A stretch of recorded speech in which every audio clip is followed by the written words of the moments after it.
40 years next summer. So I've been here a long time. When I arrived in 1983, we could make a diagnosis of autism, but honestly, we didn't bother, nor did anybody else in the state or the country or the world. At the time, autism wasn't seen as a unique anything. Now the world has sort of flipped on its head that we have a number of people who are given an autism diagnosis, but are not given other diagnoses that historically were given to the same person. So, for example, as we're talking about number of people at LSTC with autism, 100% of those people at LSTC are developmentally disabled. 100%. So trying to be really clear about the autism spectrum disorder is not an issue of a high volume of people with ASD are being referred to LSTC for admission, as much as these are all people with developmental disabilities, have been identified with developmental disabilities. And the current practices of diagnosticians is to avoid giving the traditional diagnoses, for example, of intellectual disability. That is less attractive than the autism spectrum disorder, even if the person's cognitive performance is as diminished as the average person with an intellectual disability. In other words, the diagnosis would apply, but the practitioner doesn't want to give it because the autism diagnosis in their mind explains what the person's problem is adequately, and we don't need to add the intellectual disability. But all in order to be admitted in order to have a DD eligibility in North Dakota, you need to actually have an intellectual disability as well, because of how the statute is constructed. So the people that we're talking about have an intellectual disability that are served by Life Skills and Transition Center. They also have an autism spectrum disorder going on. And that was true of the people that were admitted in 1904, not necessarily in the same proportion that autism is thought to be more prevalent nowadays than it was back in those times. It was present back then.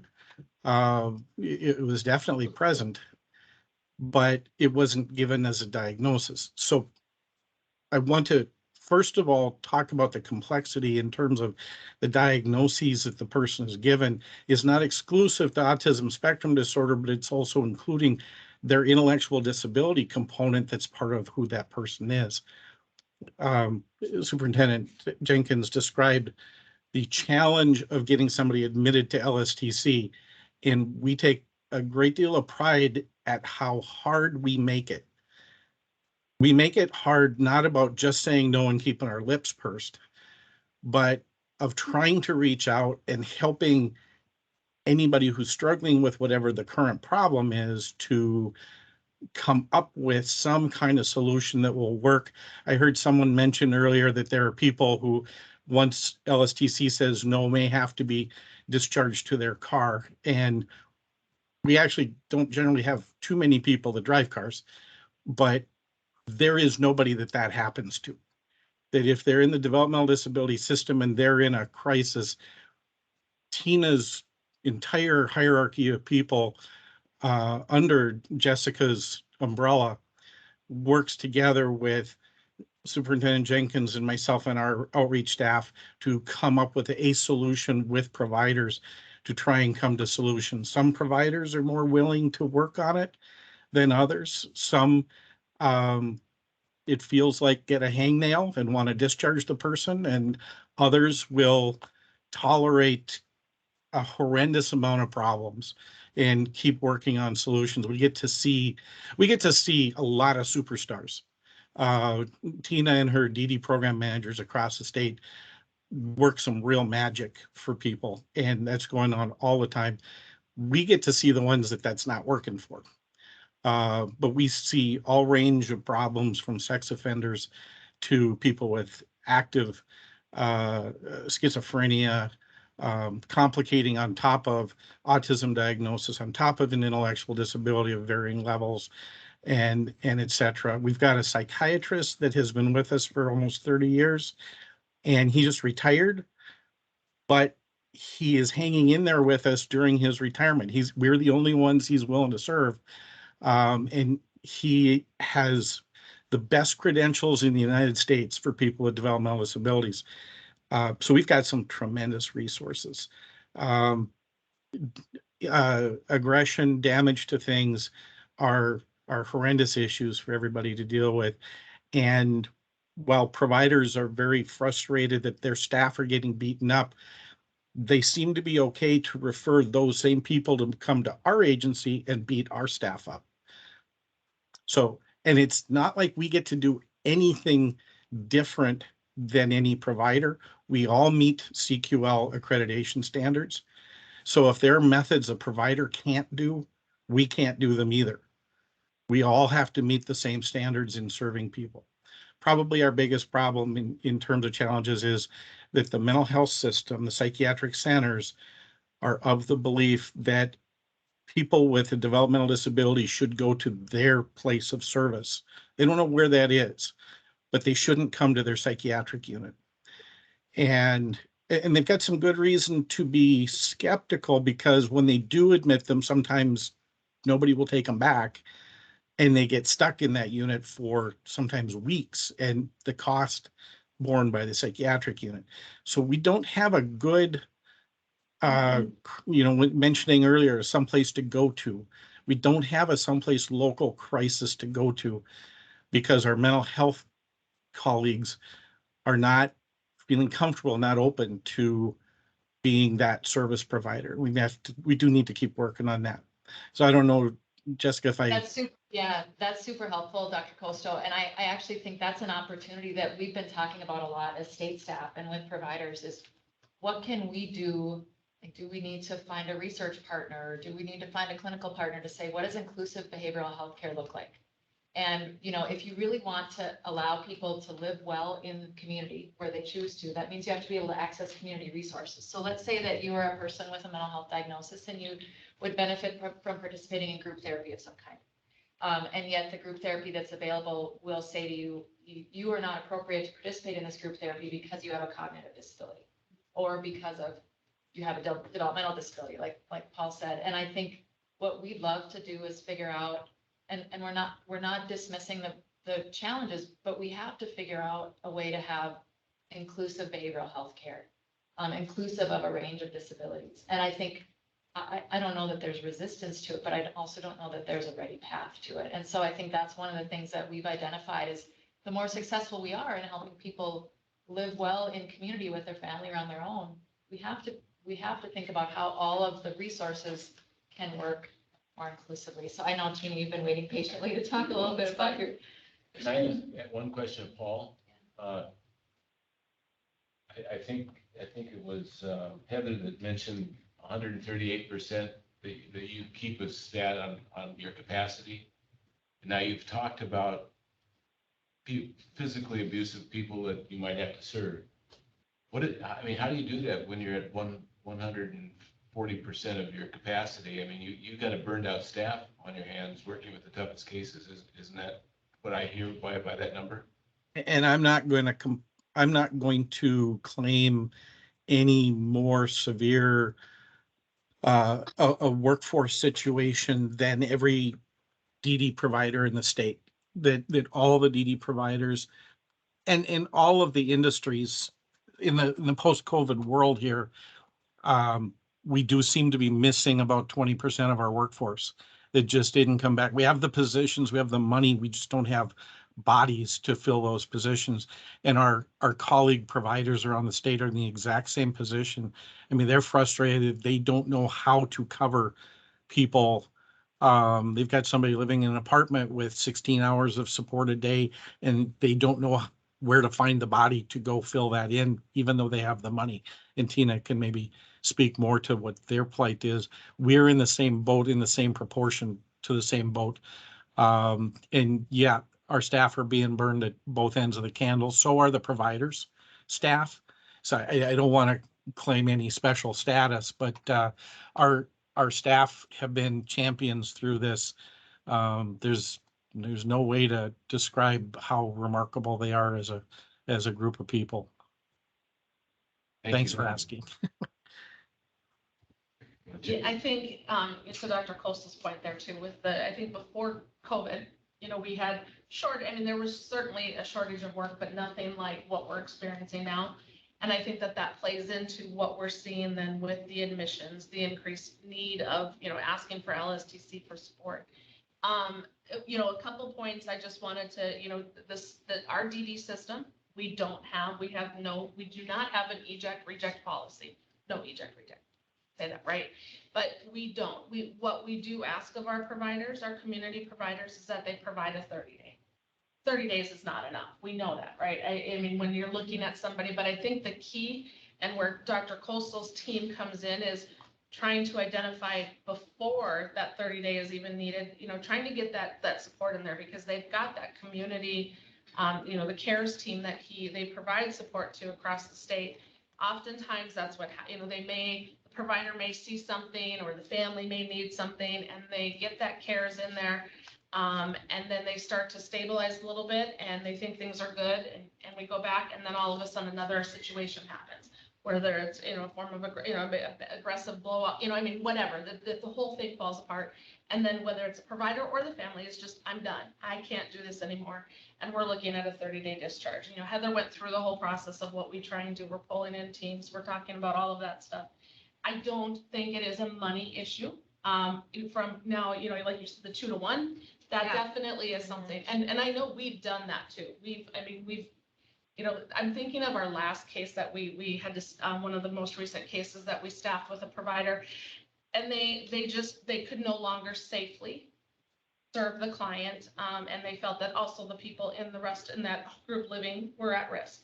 And they were at their last, rope too. we're going to drop them off at the Human Service Center.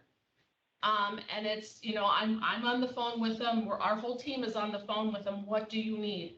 What do we need to do? We need you to keep them until we can find a safe place for them to go. LSTC is full. They can't be an option. We don't have the resources up there. We don't have staff. They don't have the staff. And, through working through that, the provider did not ask for more money. So it's not a money thing. They never asked for the more funding. We were able to convince them to keep the person in that home for another 30 days. And luckily we're able to get a provider that's going to be able to hopefully start serving May 1st. But I think that those are the situations that it's like, we're forced to, where does a person go? We're in a very unique and exciting time right now with the ARPA funding. American, what is it? Rescue plan. Yeah, I just say the rescue plan. The rescue plan, but we're in a very unique situation, and it's really allowing us as a department to think outside the box, because oftentimes we are asked, and we do, it's just how we have done business too, is to look for how can we maximize federal money. And so we're tied to a waiver, we're tied to whatever, we don't have state funds. Aside from our case management, in the DD system, we don't have just state funds that we can use at our discretion. So we're always tied to Medicaid. We're always looking at how do we make sure that we're following Medicaid rules. Well, this ARPA funding is giving us an opportunity to think outside that box a little bit and try some things. And one of the things that you may have heard of already, about half of that money we are proposing to use towards retention and recruitment incentives for our providers. Again, we don't know how, and we're hopeful that that'll mean we'll get more people applying for services or to be direct service staff, but that's a small part of it. The other thing that we allocated or identified a great deal of resources in that money to help us with this transition and diversion situation that we're trying to wrap our heads around. A couple things. We have a service in our waiver that is called Family Care Option, if anybody's aware of what it is, but it's used very minimally. We have not done a lot of expansion on that. We have not done a lot of push on that service. And when you think about, listening to like your situation, Carlotta, and what you're talking about, we want everybody to be able to stay at home if that's what the team wants. And we know right now we have in-home support. That's it. And we can authorize up to, our waiver says 300 hours We can authorize that, but we don't have bodies doing that right now. So that's on top of the issue. But what else can we do to support that family? That's just bringing a body in there. And then we know when people are exhausted and can't serve anymore, that's when it escalates to looking for out of home. So we have situations where we need to expand our respite, what our respite looks like in North Dakota. And right now we limit it to 20 hours a month. That's not even one night for somebody to have respite. So we know that we need to, and that this is where the ARPA funding comes in, because it's going to give us the opportunity to pilot some of this stuff. And not have to be on the straight and narrow. I mean, of course, we don't want to create something that we can't maximize Medicaid and use that down the road, but it's going to give us an opportunity to quickly respond to some of those things. And so we are looking at ways that we can find providers that will, whether it's have a bricks and mortar building where somebody can use that for respite, they'll be able to provide the staffing, but for families to have a weekend or whatever it is, 4 days off, something like that, because we know our 20 hours a month is not enough. And maybe sometimes that would be just what that family needs to be able to keep that stability in that home. And, thinking on both sides, having someone being able to come into the home more frequently, or having that client be able to go somewhere so that the family could even just stay home if they want to and be a family network and have a little bit of time to breathe. So that's one of the things that we're trying to target with it. But back to the family care option, again, not highly utilized. And so we are looking at expanding that program and how do we create, many states call them host homes. So that's kind of our equivalent, FCO, family care option. Looking at building that service to where we have a place, and I know Sue Forrester, she is working with us right now. She came back and as a contractor for us, and she is doing a lot of research on other states and what they have. And we have a layout of what we want that service to look like. And we're looking at contracting, it'll probably go up for proposal, trying to find providers. I am concerned, of course, with our providers right now, just the capacity of them willing to expand. So, more than likely, we're going to end up going out through a competitive process to see if we can find even some providers from other areas of the country, that are looking to expand into North Dakota. We've talked about having different tiers of funding for that host home, certainly depending on the level of need for that person's there. Right now, we're thinking more children, but doesn't mean we don't want to expand. We have adult foster care in our system already. Again, it hasn't been really revamped or anything for years. So we want to start on the host home with the children, but it'll probably morph over into the adult world eventually. Another thing that this kind of goes to what you were talking about, Carlotta, and I wrote them down too. We have the community. So if host homes, family homes are not an option, oftentimes, like I said, we're looking at LSTC. What can we do closer to home, and not, in a sense, you're creating a mini LSTC in our communities. So we're looking at a community crisis residential setting that has the wraparound. And when we talk to so many people about why LST, like Paul said, they have to follow all the same rules, but the difference is, I think, that they have it all right there. And so they have that psychiatrist, they have that nurse, they have that's all there. Where a lot of our providers are not structured like that. They don't have all of those at they're dependent on the community resources. And if they're lacking, or if they're unwilling or unable to serve the DD population, then the providers are at, a fear of taking somebody. And so we're looking at creating something like that, where you have these mini, I don't want to see mini LSTs. We don't want to operate it. The state does not want to operate it. We certainly will want to put that out again too for a competitive process and create some of those. Can't have them in every community, but it's still, if you could have a couple over in the Bismarck, Minot area, that's still closer. And our hope is with that it will be able, because it is closer, it'll be able to keep that provider or that family engaged with that person. So that it's not a, oftentimes we see, we were on a call with one of our teams for a child, and I had asked Heather, I said, okay, so when a child goes up to LSTC, does the zones, the zone had custody? I said, does the zone stay involved? And they're, no. And it, to me, it was, you know, what I mean, and right or wrong, it's just, people need time to breathe and then stuff happens. And before you know it, it's how long. And so I think if we can get services closer, it'll be, you know, that'll be one of the components. How do we, I mean, reunification is our, second they walk through that door, that's what we wanted to start talking about. What is it going to take to get that person back home? Whether it's with the family home or if it's another, if it's a provider.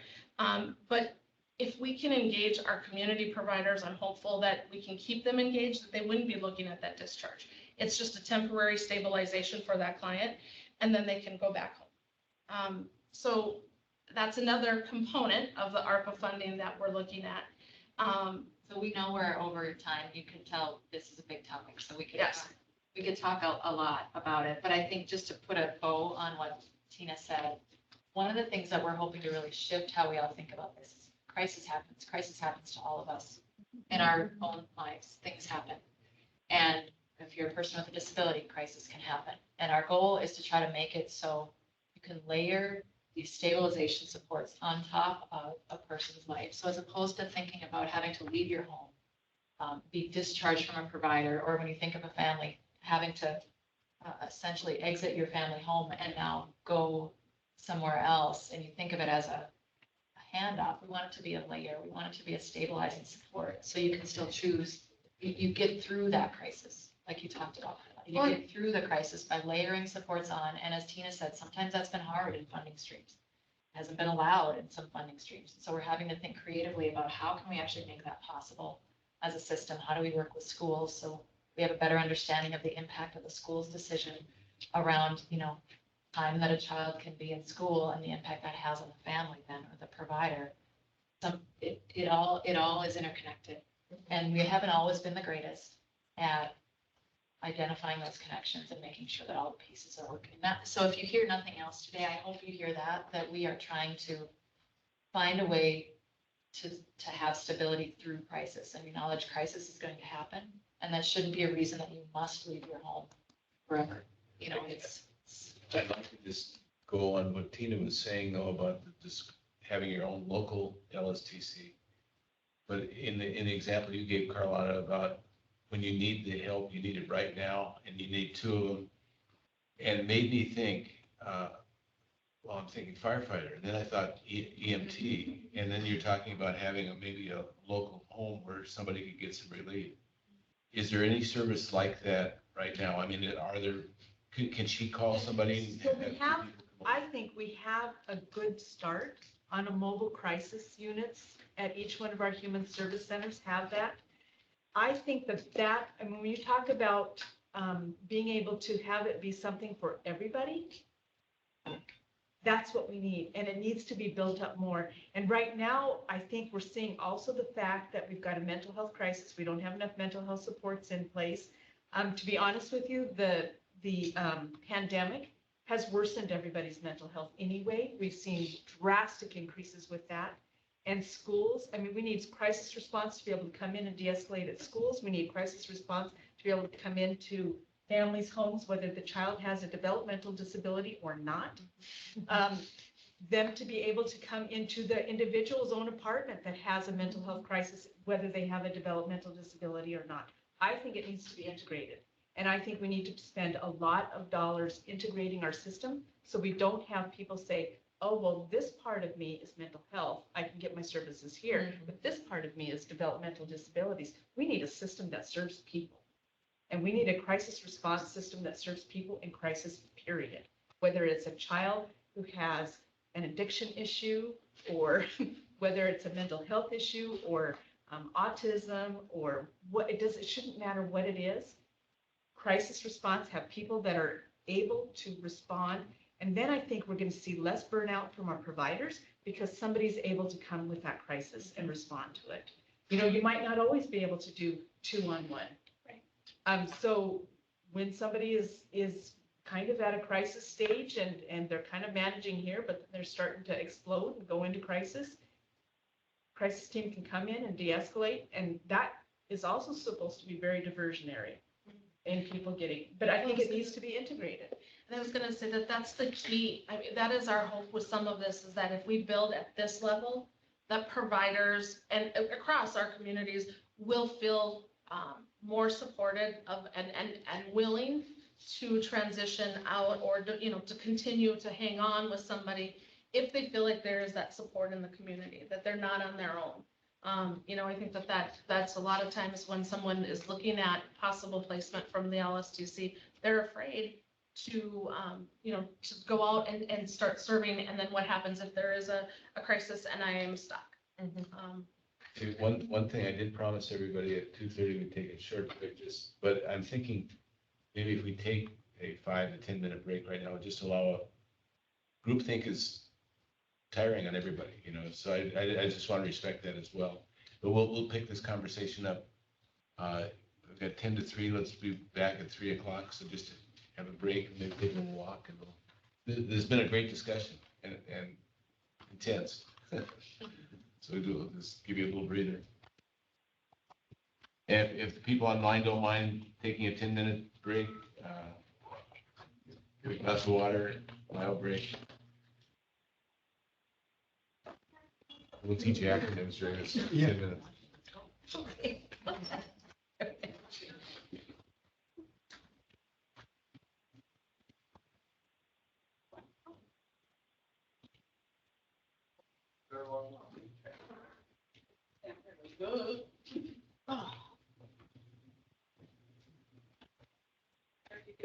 Dan, you gave Brian a list of acronyms. No, I promised. Talked about the glossary. But I haven't given it to him yet. Sounds like teaching him Spanish or something. We've got a new legal director. And she had mentioned she had one, so she gave it to her, so.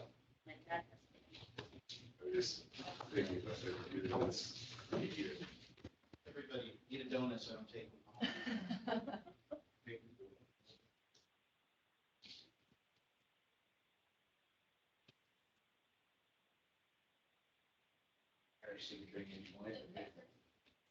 Guests are allowed to have half a donut. I might take up on that. I missed lunch today, so.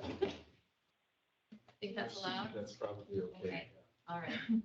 It's half and less than he has to take home. Yeah, there we go.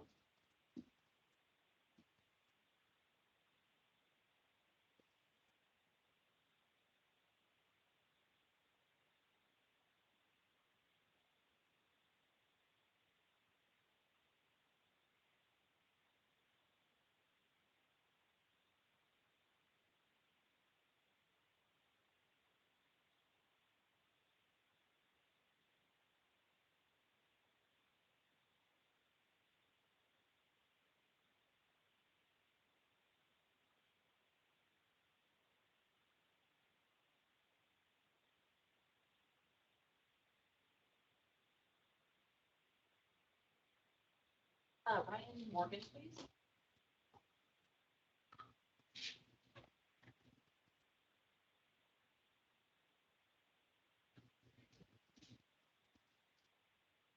Is there anything else you want to make sure that you? Hi, Ryan, it's Carrie Berlin, returning your call. There's really more questions. Yeah. Oh, I'm loving it. Yeah. Oh, look.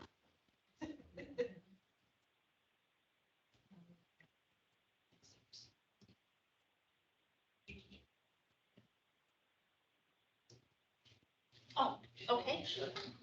Okay. Yeah. Oh. Right, so updates as to where we're at and ready. Veronica, or the rates, if you want to make sure that we talk about them, we have 5760. Feeling okay? Oh, I'm feeling okay. I think I need to provide some clarification to Coastal, but, well, don't get me wrong, I appreciate what you're doing. I know you guys work with us on five service and diversions. I mean, locally, I feel that. I hear 4,700. Yep, so that's great. Yep. I still feel like we're skirting around this discussion of like numbers and Okay. census and capacity, you know, because I'm like, we received a point to the letter about the ASD numbers. Oh, yeah, I know absolutely. we have it, but Thank you. if the dual diagnosis is always DD or ID with ASD, then kind of think like, is that showing a pattern or something, like, so I feel like we still kind of need to dig into that, but we're gonna solve all the problems of the world in an afternoon, so. Well, and we've really started to try to do that to ourselves as best we can, is really understand the kind of the reasons for referrals, how we're thinking of it. So even beyond a diagnosis, what are the characteristics? And then when we got to that harm to self, harm to others, harm to property, that's almost always present. It's almost always one of the reasons for discharge or a family making that really difficult decision. And often that correlates with an autism diagnosis. And so that's what it's, we can either start from the diagnosis or we start from the trigger, the behavior, which is usually what at least the team feels is pushes people to the breaking point. Like they don't feel safe. They don't feel that they have capacity to help the person be safe. And they make that call. And what we're trying to figure out are what can we do to help find safety and feel safe without losing home, without feeling like you have to go somewhere. I mean, I think we all really want the same thing at the end of the day, but I don't know, I should go find Sue Forrester's testimony because they had so much good information in it, but that's where that 58% of we youth are posted coming it. from. Yeah, we posted on purpose, yeah. And then, I think that's probably what I found it. Yeah. but I Yes, don't it know is. where- Yeah, It's actually attached it. He attached it into Oh, the did it? Yeah, team for yeah, this. it's right in the But text. in there, it also talks about like the majority of the people that are there have like rated as like a mild disability. So I think having, With youth.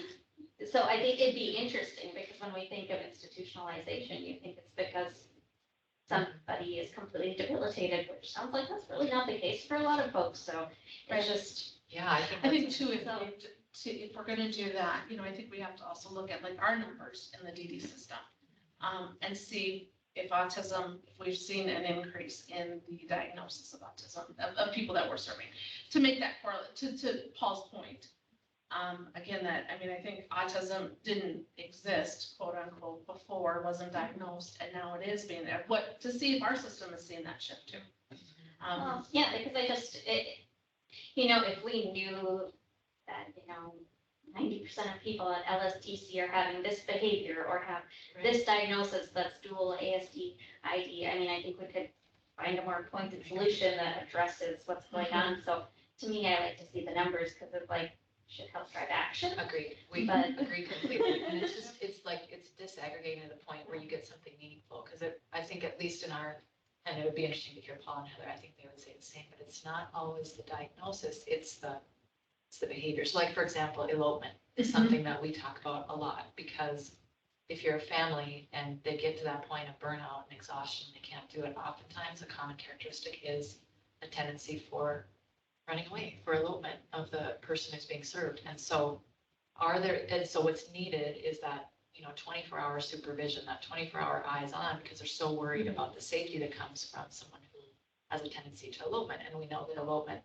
overlaps with an ASD diagnosis. So you see that correlation that's happening. But what we'd like to do is have resources then that help get at what can we do to help you feel safe if elopement is the issue without you having to exit your home. So maybe the thing that we need, because I think part of the problem is we just see the big numbers that say ASD, this person, Right. and it doesn't look good, Right. Right, you know? absolutely. And so perhaps what should be done is like more of a matrix situation where you have behaviors on top and, That's what we're trying to do. so that way you could say like, okay, yes, we have 50% of people with autism and it's because of elopement or it's because of self-harm. And so then we could come up with things that would actually address. Mhm. So That's far, that's so- exactly where our No, head is to get at the real, the diagnosis isn't the issue. It's the things that cause someone to feel like they can't do it anymore that's the issue. Yeah, I'm not saying autism is the issue. It's just unfortunate that sometimes these behaviors are correlated with Right. autism. So Right. it's very interconnected. I just, Yeah. I put on my Olmstead commissioner's hat, like we got this scathing letter, we're being asked to respond. So Yeah. it's hard for me to think, how are we going to do that if we don't have the numbers? I mean, you guys have done a really good job of explaining the process and such, and we appreciate that. Yeah, well, that's what we were talking about. We kind of want to know too from the commission, what do you need from us? What can we do to help? What as can we you do to, think about it? But you're exactly right. That's what And we're trying to get at that too, is where do we have to focus to really have a meaningful impact? Yeah.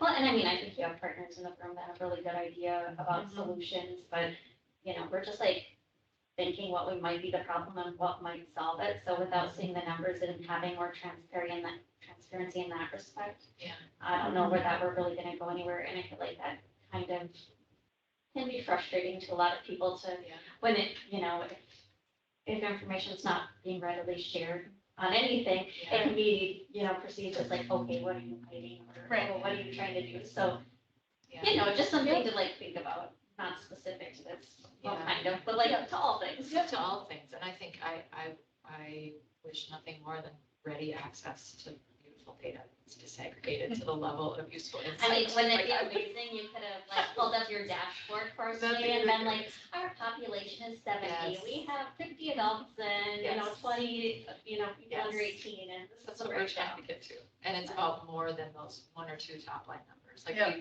we started talking about census is more than a number. Like you can look and you can see a change of one, but really you had +8, -9, +18, I mean, all of this stuff happens within a Well, seemingly simple top line. And like census, you say, okay, yeah, you want to see that it went like 70 to 65 or whatever, but it also matters like length of stay, readmission. I mean, there's so many things that I get that go in there. And I don't think there's I think everybody here realizes there's a need for crisis services for people with DD, and we want that to be LSTC in the state. We're not saying like, let's close down the LSTC. It's just, how do we pump people in and pump people out so they can get back? Well, Exactly. and that's where I was, at my last point was, what we have right now is not enough in our not our capacity, in our service delivery to support at that community level. And that's what we're trying to figure out, with some of these things that we're looking at with the ARPA funding is front loading that. And, I said this years ago when I worked with kids. I worked in it was a PRTF type setting right after out of college. And after I was there for a year, I went back to the DD world and started working there. And somebody said, "Did you like it?" I said, "No, I hate working with kids." It's not that I hate kids. It's that when you send them home for a weekend, we have the child stabilized, send them home for a weekend, and they come back on Sunday. And Sunday was chaos for the next 3 days because they had derailed. It's very similar in our situation. And that's where I keep telling Jessica too, that, we're having our conversations. It's not just about that staff in that home. We need to figure out what to wrap around that family. So when I was talking about that reunification, what does it take? It might not be something in the DD system that is what it is necessary. But we as a system, as a state, need to be thinking about what else can we wrap around that family to, so many times, and I've said it, I've talked about my personal situation that I had with my son. And, he's discharged from Prairie, and it was, called me up in the morning saying, "Oh, you're discharging at 10 o'clock. Okay, and here you go. Have a nice day. Now, we called in your prescriptions for you back home in Mandan." I had no idea I'm like, what am I gonna do? What am I supposed to do? Can he do this? Can he do that? That type of thing. And I think of, I was fortunate because I worked for the Department of Human Services, so I'm calling Pam, I'm calling everybody. I'm like, I didn't pay attention to this, but I hear people talking. I reached out to Carlotta and had those conversations, but people don't have that. And so what do we need to do as a system? And I keep saying as a system, and when you hear me talk about, 2256 too, it's because it's not just autism's waiver, it's not just DD's waiver, it's what we know. That's where we have to support families better, so that it's not just this giant weight that is, and then if we can support that better, hopefully then when those crises do come, and like what Carlotta said, that person, I wrote those down because that is so key, of a call, someone there immediately, and then a place to go if that doesn't work, or if that's not safe. Yeah. Whew, I'm drained. We only like a quarter way through our meeting. Yeah. But no, I mean, it's a good conversation to have. Just have to keep pushing forward. I mean, I think we all want the same things. It's just, How we can. yeah. And I think before we get there, we need to have some good information about why things are the way they are. I'm sure you guys would like to see more turnover at LSTC as well, so. Mhm. Or when a transition is planned and then it's delayed and it's canceled. It's canceled. How's it going? Hope you recorded. I am. I think. That'll make your job easier. Take notes and everything. See, we talk about African childhood experiences. Rarely do people apply that. I use Otter Children. AI. Disabilities, but if you Off think my about phone. all of the Thank you so much for having me here. all of the I had a changes chance to that eat today, so this provider, is great. move from this home. And we use the word. Tracy. That is a trauma, and it accumulates on the family. Yeah, I mean, Whatever. one of those is like losing someone, a caretaker, It is. to It's exact- divorce or death, or abuse of substance. By the time you get to adolescence. And those direct providers, they don't have family, that's hard. Absolutely. And the turnover that they're experiencing now. On my side of the case. Same. Get over there, just. Get over it. Turnover is there. Thank you for doing that, Daniel. I missed A very it. simple one. Thank you very much. It's not allowed to have it. Yes, sir. All right, well, thank you. Okay, well, we'll call a meeting back to order. Everybody's had just a few minutes of relaxation. The judge has his hand raised.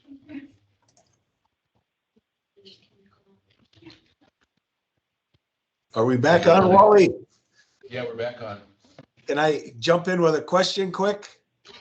Certainly can. I want to open it up for the commission members to respond right now too, so. Okay, Your segue is very good. So. thank you. And I'm trying to use it as a segue. At least two of the folks that spoke recently mentioned schools. So my question is, how often are schools part of this team up to 18? And then schools are required to be involved with somebody diagnosed with a DD diagnosis up until 21. So are they still involved, not involved? What's the general situation? You know, I think it varies by school district, certainly the level of involvement that you have. They're considered part of the client's team. You know, like Jessica mentioned, she briefly mentioned it, but I think that is a question that we see a lot of times. There's an adjustment to the school hours for that the child can attend school. And that seems to be in some of our more recent cases that have ended up at placements up at the Life Skills and Transition Center. That has just been the last trauma for the situation for that family. And you know, in the DD world, yeah, we can authorize the hours. Again, we don't have the bodies to provide the staff. So it's kind of a combination of, I think, that shortage of staff that everybody is dealing with. But so much of that with those school systems, really, I think that is a big part of why we're seeing so many youth needing services outside.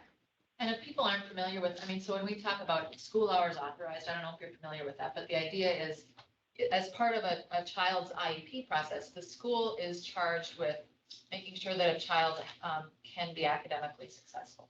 And so they may, as a team, decide that for this child, 2 hours of school a day is really all that is appropriate for that child. And so then the child is allowed to be in school for 2 hours, and then the child is not in school for the rest of the day. And according to the school, that is all that the school requires. But what that means then is that the family has to then provide care for the rest of the day that a child would normally be in school. Or a provider, if a child lives in a provider managed setting, that the provider has to now provide the care that ultimately a child would otherwise have been in school. And it's that, you always know to be successful at home, at community, at school. And when Tina talked about that last straw, that last trauma, it's now the child is not allowed to be in school because of X, Y, or Z. That time has to get picked up somewhere else. And oftentimes that is more than the family can bear. And so we're trying to figure out, how do we build a better connection, I guess, between schools and sort of our systems of service. I think LSTC in Grafton has a really strong relationship with the local school district. We've been talking about, could we deconstruct what works well there? Why does it work well? Because the youth who live at LSTC while they're there, Heather, I mean, you can talk about many are in school and doing well. And so what's working and how can we help the other school districts sort of embrace that? And so I don't know, Heather, if you want to just briefly talk about that. Yep. So all of the youth that are here at LSTC under the age of 21 do go to at least a couple hours of public school per day. Not all can handle a full day. So again, Jessica mentioned that's built into their IEP, and that's what we base it on. But we have a really great working relationship with our Upper Valley program here in Grafton, the school.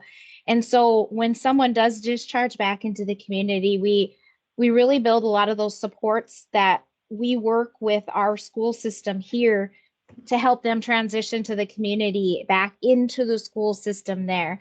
And so that Upper Valley program has been really great, and they are willing to partner with the school in the district that they're moving to really relate what's been the supports that we have in place and what's been successful and what has not been successful. We really pride ourselves in that working relationship because it really goes well for the students who maybe were struggling at school prior to moving with us, or some students were doing really great at school before coming to us, and that was their comfort zone, and just things weren't going well at home. And so for them to be able to kind of get back into their routine and get them back on track, that's been a key factor in their stabilization here as well. Like Jessica mentioned, just really trying to see what works, what doesn't, how we can collaborate that and kind of mimic the program here into other communities throughout North Dakota. Ms. Jenkins, is that up to 21 as well, or is that just to the 18, the standard school age? Nope, that's up to 21. We after 18 to 21, we look at that adult transition program that helps them learn some of the vocational tasks and such, but yet still attend some of the school day. We have an educational advocacy group that is really looking at shortened school days because it is a issue. And this would be like some of the advocacy organizations across the state, statewide advocacy organizations. And what we are trying to do is really inform parents about what their rights are, what the educational rights are for a student with a disability. And that's really important because it is a team decision. And oftentimes those shortened school days are ways that the school copes with, I don't want this child in our building that long. It's not necessarily a child. Sometimes it's the staff doesn't want the child in the school building for that long. And I would say most of the time, that might be what it is. It's not really those laws were really around somebody, say somebody had a health condition and they were going through cancer treatment and they just couldn't attend. That's what that was for. And now it's being used for how do we deal with kids that have behavioral health issues. And so we're seeing a lot of forced shortened school days on families. And so that's something that, and unfortunately with some of that, again, you take into account that kids can be charged for behavior. And so that also plays into it. A parent is like between a rock and a hard place. If they want to keep their child out of the justice system, then they might go along with the school for a shortened school day. I mean, parents are really placed up against a rock when there's a behavioral issue rather than providing community supports. So we're trying to get at it, again, through some education for families to be able to understand what their rights are under the law.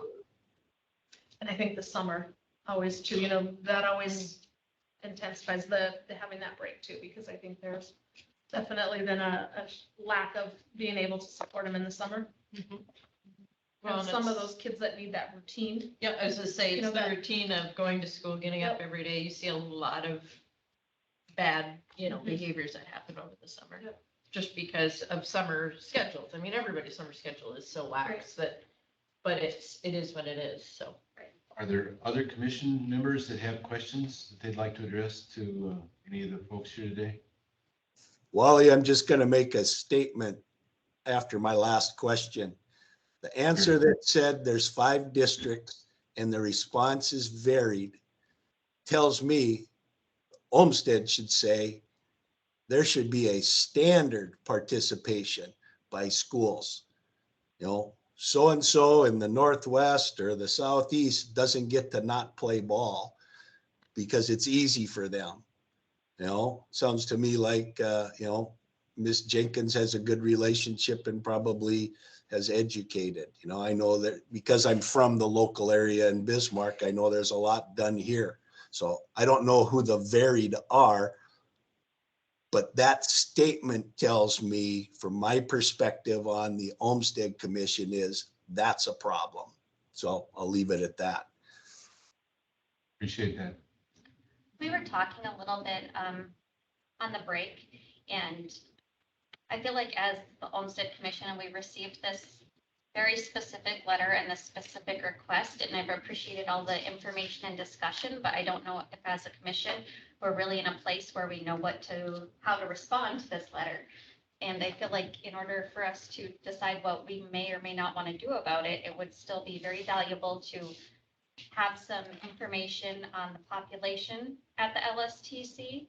And if looking at ASD and that dual diagnosis with intellectual disability or developmental disability is not what we should be looking at, perhaps that should be kind of paired with, well, what are the behaviors that are driving people in there? What are lengths of stay? What's capacity at? I mean, I feel like there's been this thing brought to us that says these numbers are huge. They're a problem. We need to do something about it as a commission, but we still don't really know the numbers. So I feel like this has been kind of a great tee up, but a little bit more information might be helpful. Yeah, I was going to ask the question of LSTC as well. Basically, what would you want us to be saying on your behalf? And on the other hand, there is the other side of that question is, what is the legislature going to expect from you too? I mean, you're being pushed from both sides. So if I could offer, I think, and Veronica really set it up well, this is the exact question we're trying to ask ourselves too, is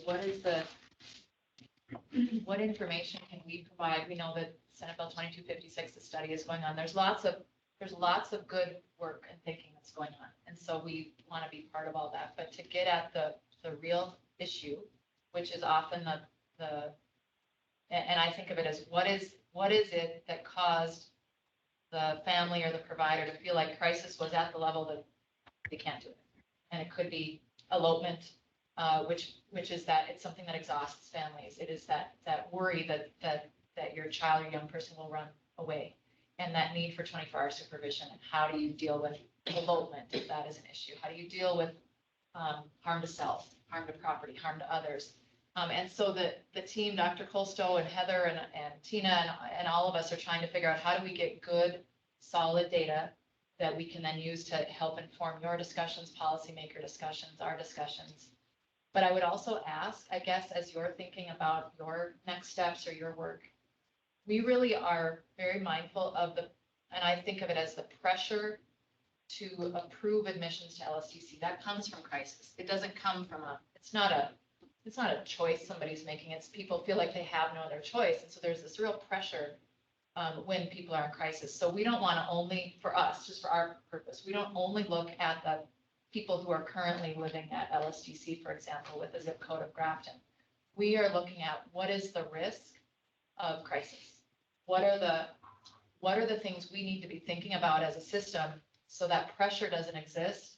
So fewer families get to the crisis point, fewer providers feel like they're at a crisis point, that people are served in their communities. So I just want you to know that's the approach we're taking, is it's not only understanding, with great depth what is happening at LSTC specifically, but it's understanding the pressures that I think are really probably the impetus of the commission's discussion. So we're working on it. We don't have perfect information now, obviously, but keep working on it. And whatever, we wanted to leave with, I guess, just whatever we can do to support your next steps or what you need from us, just to please let us know. We don't want to.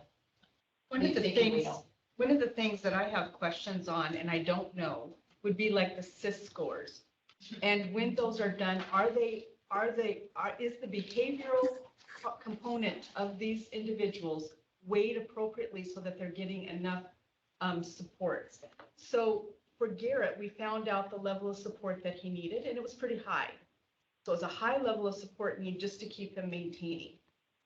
Then when he would go into crisis, we needed it added on to that very high level of care. So what do we need for people? What level of support do we need for folks so that they can maintain without constantly going into crisis? Because if you're underserving individuals, you're going to be sending them into multiple crises. And so I don't know, I'm just asking, is that weighed appropriately given the fact that we've got such a high need in the area of autism?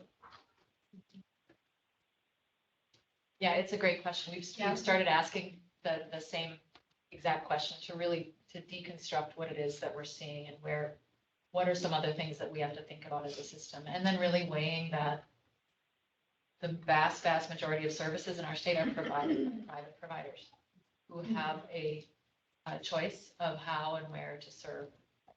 Knowing capacity is a very real issue. I'm not diminishing that, but to figure out then how do we navigate all that, because it's not a. Well, and I was just saying, I think part of it is too, and I'm taking a turn, but how are they even getting into that trigger to even say, I need to go to LSTC? I mean, what is it getting down to that point of, I'm looking at LSTC because that's the only thing I know that's out there, right? I'm not saying that's when a family's in crisis, right?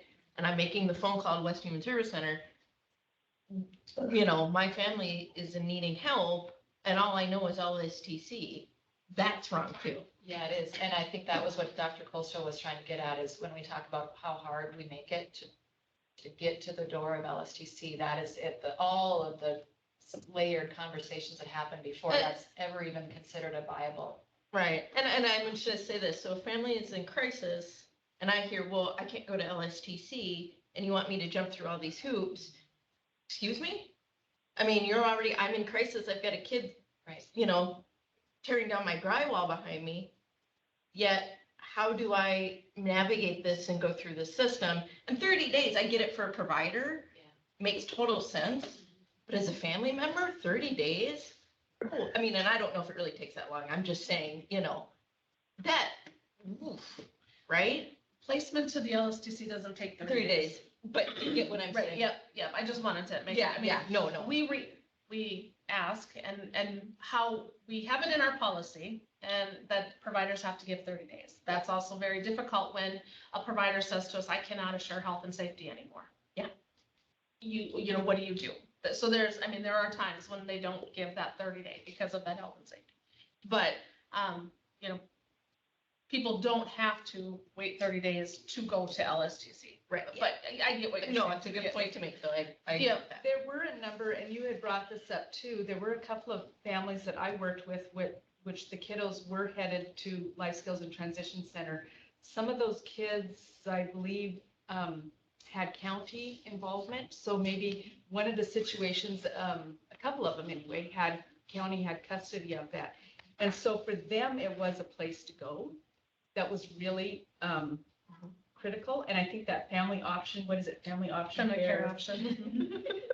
So for those kiddos, for several kiddos that I'm aware of, we were able to provide a provider for those kids, and they were able to kind of get an own apartment kind of thing. They got their own apartment, they lived in that, and then they were able to still attend school and do those things. And so the need for that crisis wasn't there. They were kids, so they weren't able to, some of them were coming from foster care. Family home wasn't necessarily a safe or good option. But that was something that helped prevent several of the kids from going into Life Skills and Transition Center that I was aware of. We've had some very successful situations. I know, especially out in the eastern part of the state with some of the teen youth with looking at residential rehabilitation is what we call it, but a service basically where they get their own apartment and everything. So, yeah. I'd like to ask if Representative Mitzcog, are you still on the line with us? I just want to get any input that you as the representative and what the legislature is interested in, if you're there. Tell Dan if she's online. She is, she's just unmuting. Representative?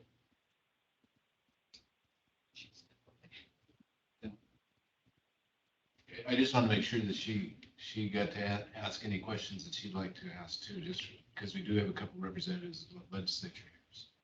Well, since it may be taking for a moment, we also have a question from Lori Garnes at Leonard State. Okay. Laura, if you have a question, we don't want to interject it. Yeah, I was just unmuting. I guess just some thoughts. A lot of the discussion that's just happened since the break is exactly where I was thinking.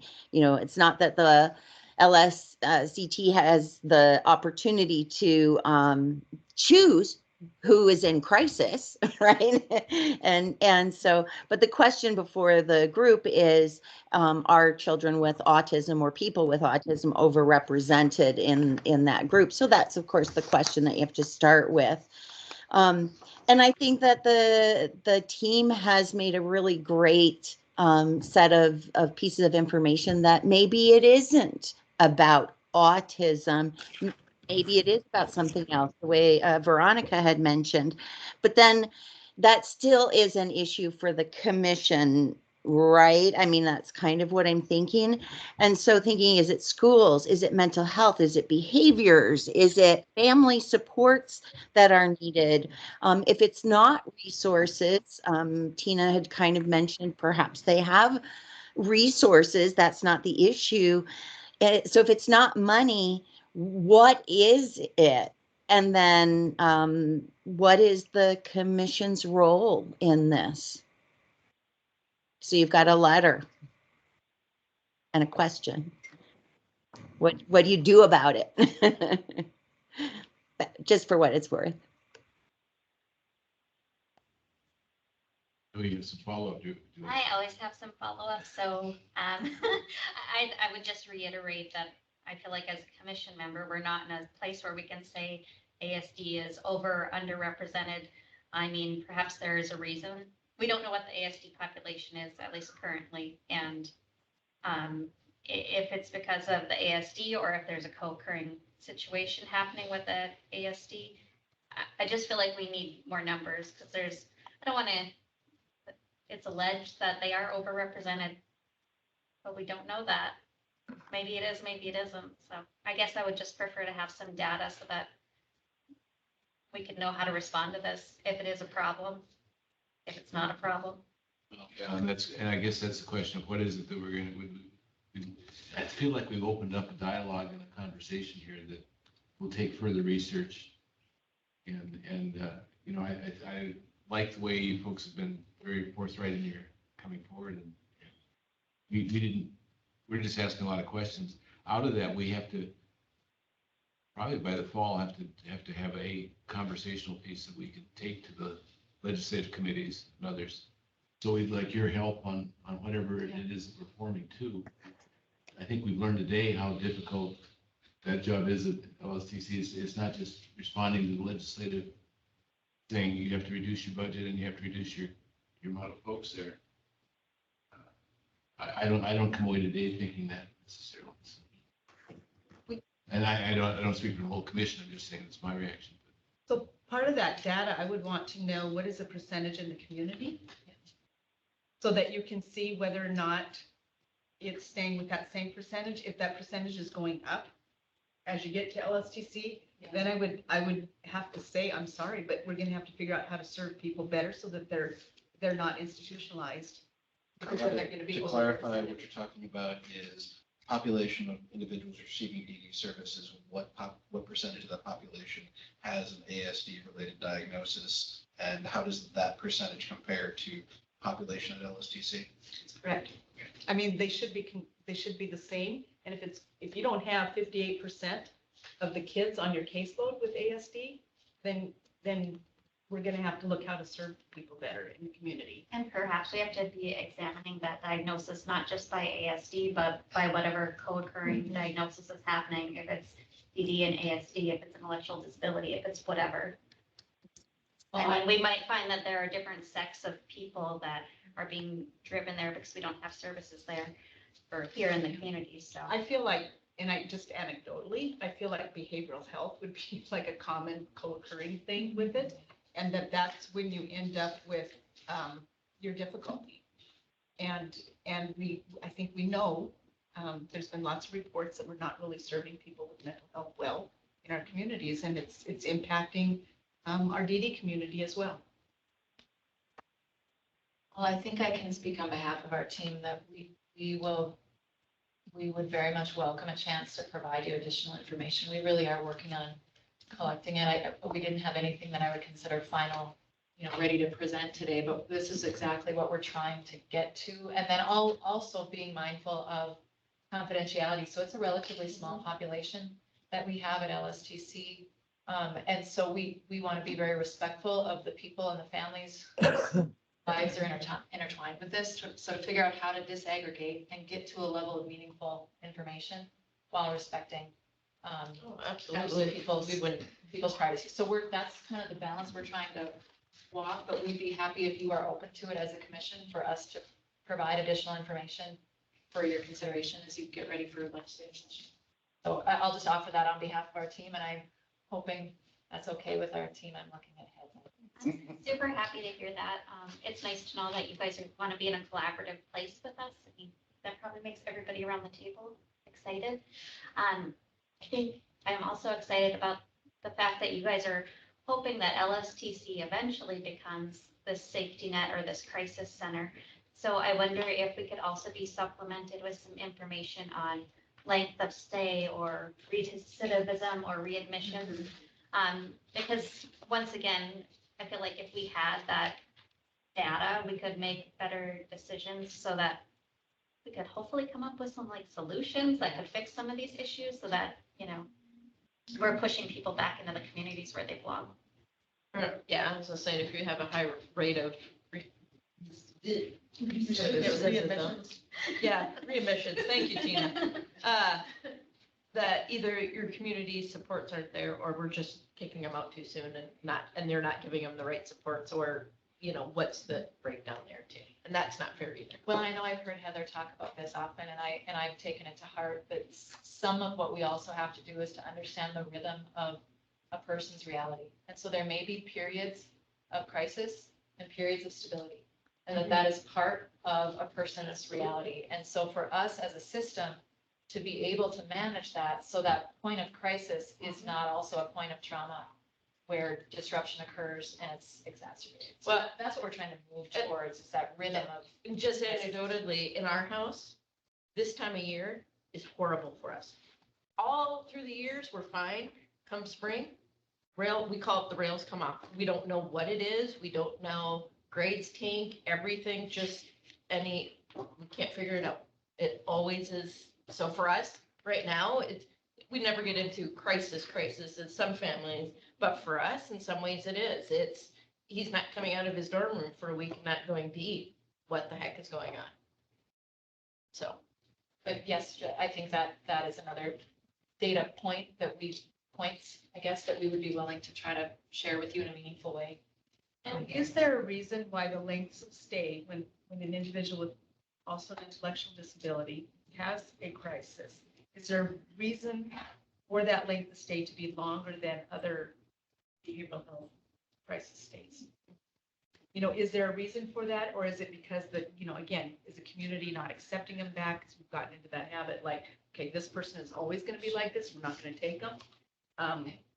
That would be something we can lean on our subject matter experts to help deconstruct for us, is to talk about that. To add on to that, Carlotta, if somebody with a DD diagnosis is at LSTC because of behavior, anybody else with a behavior issue going on would probably be at state hospital or mental health services. So is there a way where state hospital could maybe provide some of that expertise that they would usually give to somebody who's seriously just having more of a mental health crisis because the DD might not be the thing that's causing the trigger to be at LSTC. And I kind of feel like you've kind of experienced longer lengths of stay for individuals that have intellectual disability.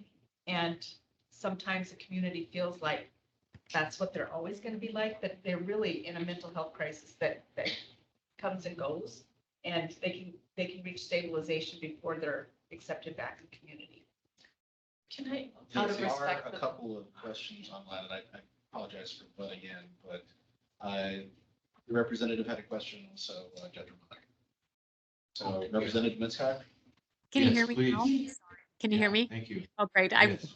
I had a Bluetooth device going and I was trying, I was talking and you couldn't hear me. I apologize. So I really appreciate the information today and I'm very passionate about this subject. And my day job, I'm a healthcare provider and I serve a number of families with autistic children and now adults. And my first term and the appropriations committee, we talked a bit about this, but I really feel that if we can capture more data and bring that forward, to the upcoming session, I think we'll be better prepared to um, allocate appropriate money to programs that maybe we need to focus on or expand. And one other area too that I really I would love at some point to have discussions with is, I became familiar during the last session with the ACE, I think it's called the ACE STEP program at Minot State College. And I think about these high functioning autistic individuals that when they age out of our school systems, they just really, families just struggle. How can they lead productive lives and how can we train them to lead productive lives? And I think we, as a state, could do better and should do better. So it's going to be a focus of mine for the upcoming session, particularly in that age group, to enhance and expand training and educational opportunities for these young autistic adults. Thank you. Yeah, thank you. I hope you heard me requesting you to come online, so I'm glad you did. Appreciate it. Judge Romanek? Thank you. I guess I want to clarify before I say what I'm going to say. I'm fine with the question for the ASD, all right, and more data. But quite frankly, my opinion here has always been we're shining the light on things. So when I'm told that LST has got 130 to 138% capacity, that's a problem for the Olmstead Commission. So the questions I think need to be answered are,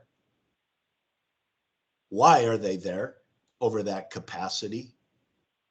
Are they being held too long? Is there a failure before they get there?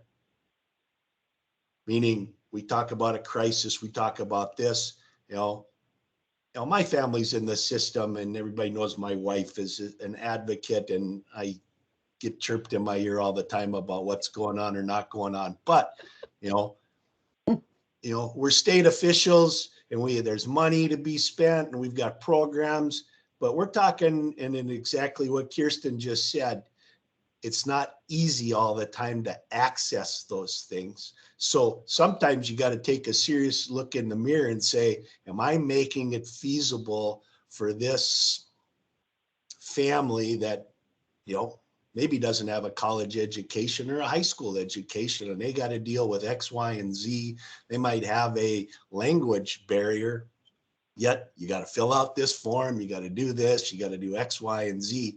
Is that why they're at a crisis?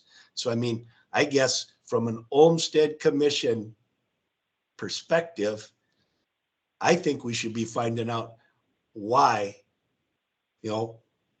this over percentage is in this facility. And then, that's the kind of information I want. And then give me a plan that says, well, here's how we're going to stop that from happening, and we can always talk about things, but, everybody says, well, I'm a judge. Well, guess what?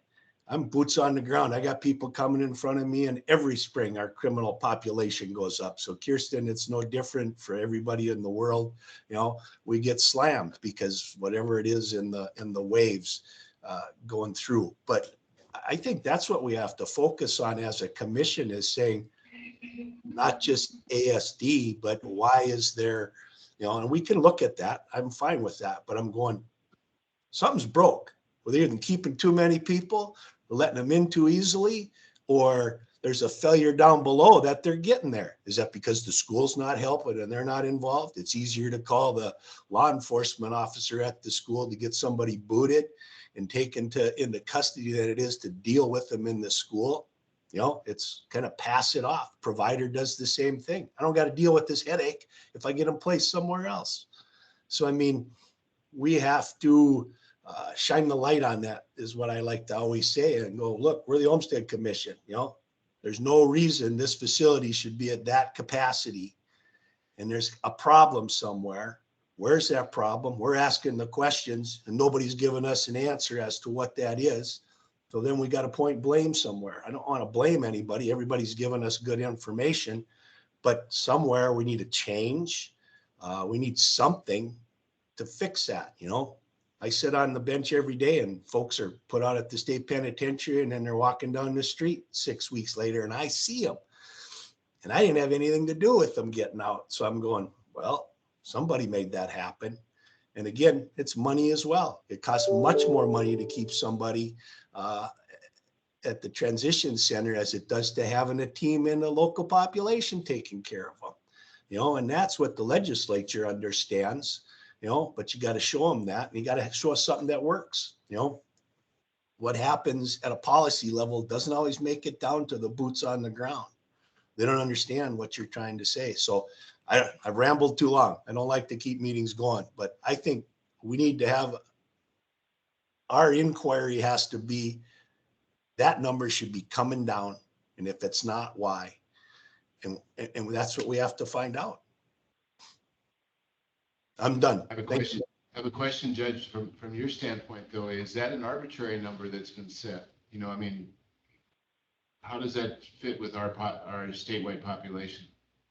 If we have a statewide safety net, do we put an arbitrary number on that too? Much like you were talking about putting people in prison, but we don't say, oh, we're only gonna have 500 people in prison. We build more jails and build more prison. Oh no, you're operating on old logic. They do not build anything new, and they're released when they get to a certain level.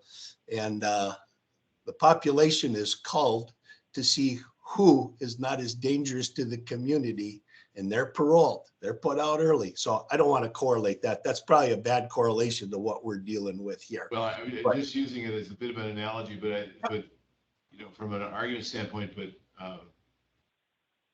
that's all right. I mean, I'm not saying that the number is wrong, but I don't even know where the number came from that said you have to have this much and you have to get this many people released. Well, I assume that since it was out of Sue Forster, the previous superintendent's testimony in the last legislative session, that it was a collective policy decision, that at that point. That was the right number. That was a number that their supports and services model could handle in terms of having the LSTC be the crisis point at which people would be discharged from. I think what the judge has gotten to is that the pipeline getting to LSTC seems to be building up more pressure than anybody had anticipated, and it's yielding a result that nobody really wants. And it sounds like it's, you know, we're getting to the concept that it's not necessarily LSTC policies that are, you know, the driver for that. Where is it down the line that flow is coming from? The package that you got from Sue's testimony for 21 indicated that it was an internal DHS decision to decrease the census by 26 individuals over the course of the biennium. Yeah, and I understand, but out in the proof of what's going on, it's going up rather than going down. That's the problem. And I understand what the judge is saying about operating over capacity, but I think the reason that issue is often skirted is because probably every single provider in the state is operating over capacity. So while it might be good to examine that, I don't know how we're gonna fix that without like kidnapping some people, hauling them to North Dakota and making them work, but.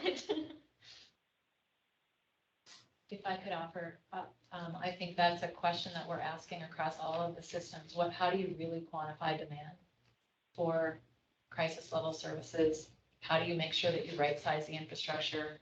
What portion of it needs to be public sector? What portion is private sector? As you're doing all of this big system change and you see change happening in all of these different systems, how do you make sure that you're not creating crisis as you try to get to the infrastructure you ultimately want, which is a move away from institutional placement to community. And it's acknowledging the actual work that has to happen to get there. I'm just to be transparent. I mean, that's a conversation we're actively having. I know our legislative partners, I know your commission, I know everyone is having that conversation. Is we set a goal of where we want to be. Getting there will take some time, and we don't want people to fall through the cracks in the meantime. And so I think, the question that you're posing about what is the number and what is the capacity and what is the demand and how do we meet it when you have 3 or 4 systems all changing at the same time, that is the work we have to do together. And that's the hard work of policymakers to, help us guide that. But just to be transparent, I mean, those are really hard questions that we wish we had a perfect answer to, but projecting that demand is really difficult. One of the things that was discussed, and I thought, it's very good. Obviously, community-based services cost less than institutional care. But so financially, let's talk about the cost and the trauma to the individuals as well. I don't think that we often talk about that. To have a child have to go to an institution versus one to raise that child at home, that's a huge cost for the child and for that individual as well as the adults. Not being in the community is also a cost. So I want us to be mindful of that. I'm curious to know, just the population at LSTC, how many, curious to know the split between rural and urban placements as well. Because we keep talking about community, and what if you're 100 miles from the nearest sport?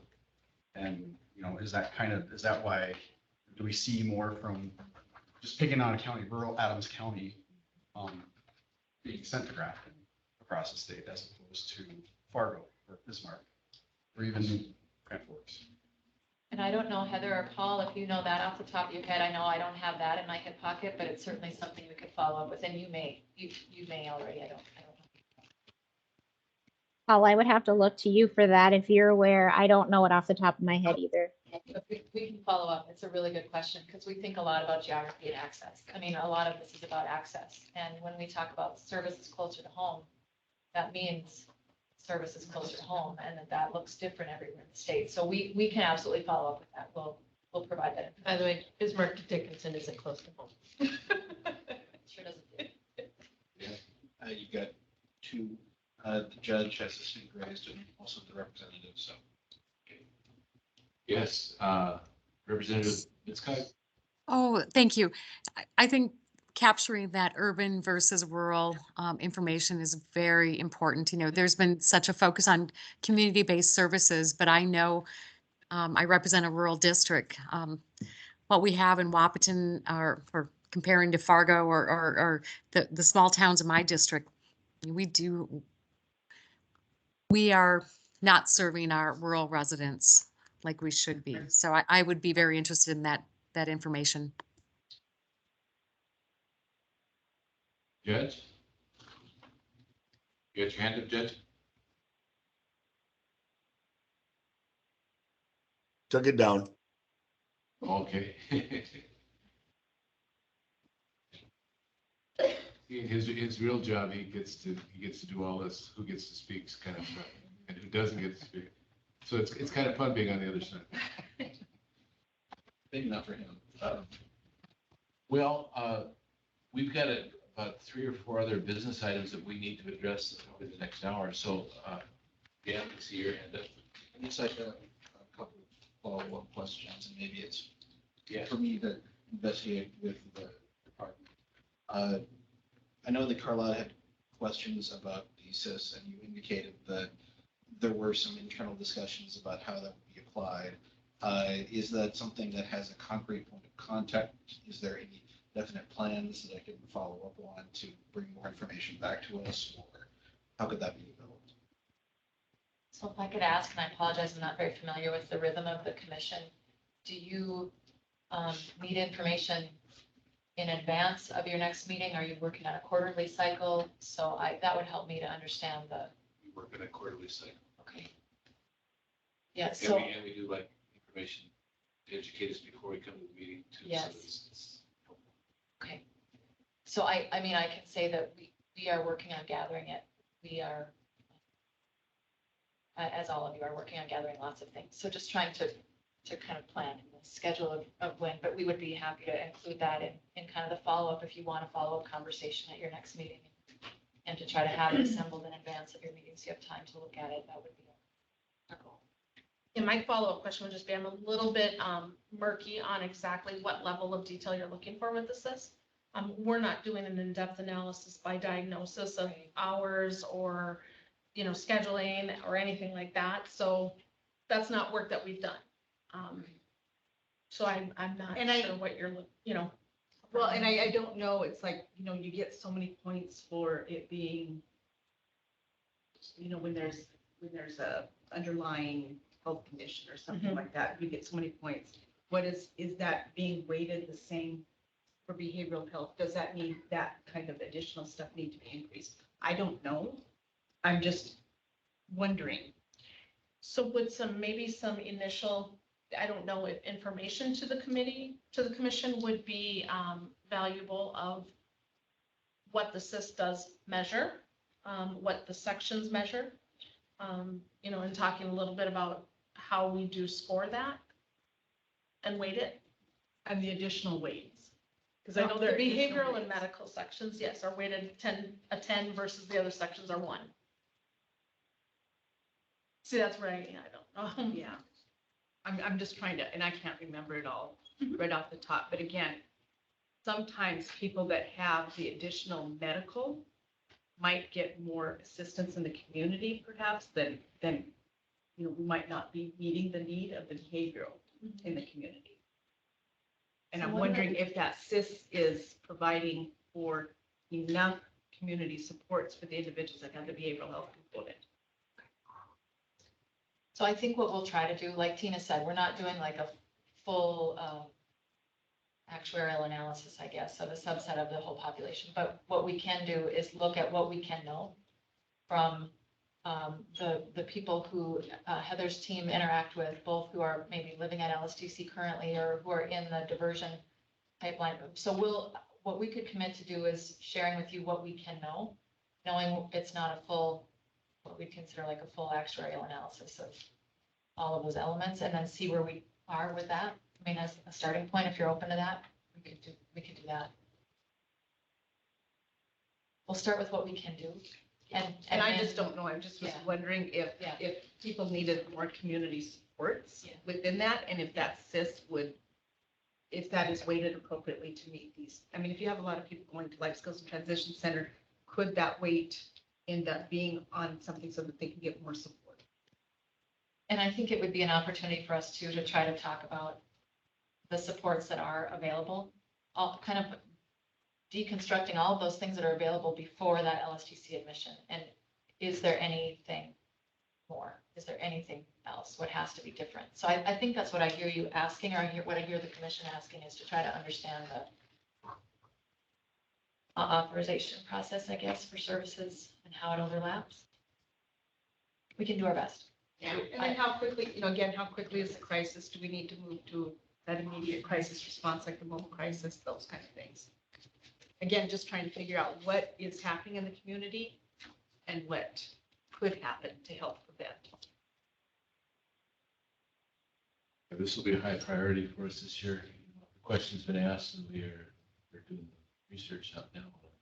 Hopefully we'll have a position not next quarter, the quarter after, I mean, with the work we do in the meantime. Next question or item for myself would be that I recognize some of the things that Tina was talking about with community behavioral supports for smaller scale residential settings, talking about the mini LSTCs, which is not exactly what you meant, but it's an easy phrase to use. I know that some of that is outlined in the 9817 plan, ARPA spending.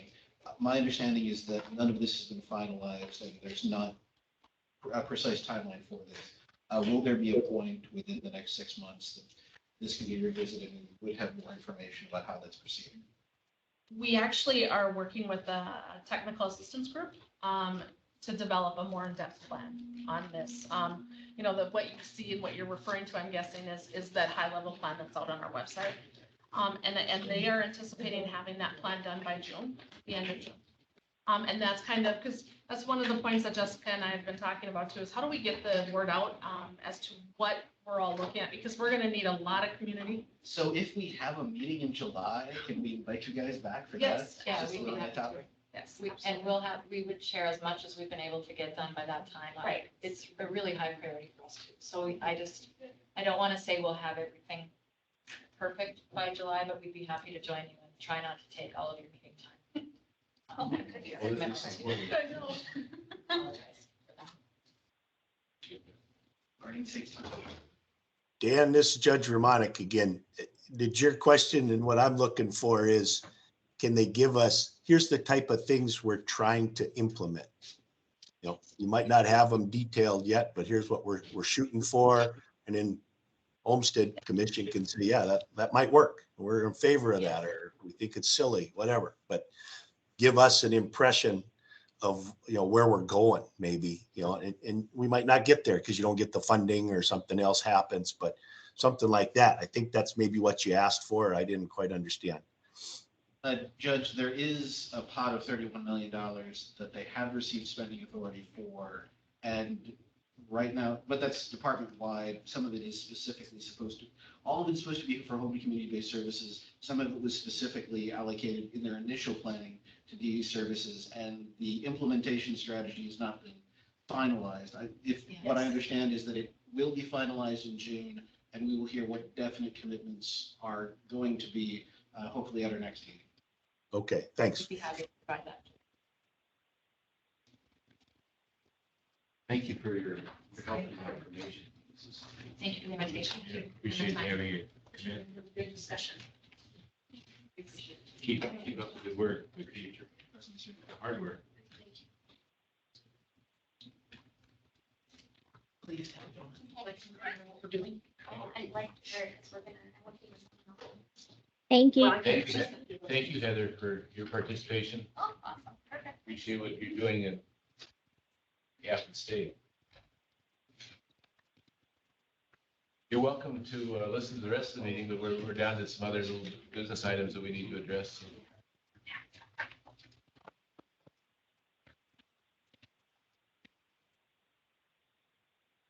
Vaughn, are you have anything that you want to say at this point? You've been having to listen to all of us. No, I'm listening here at Fargo.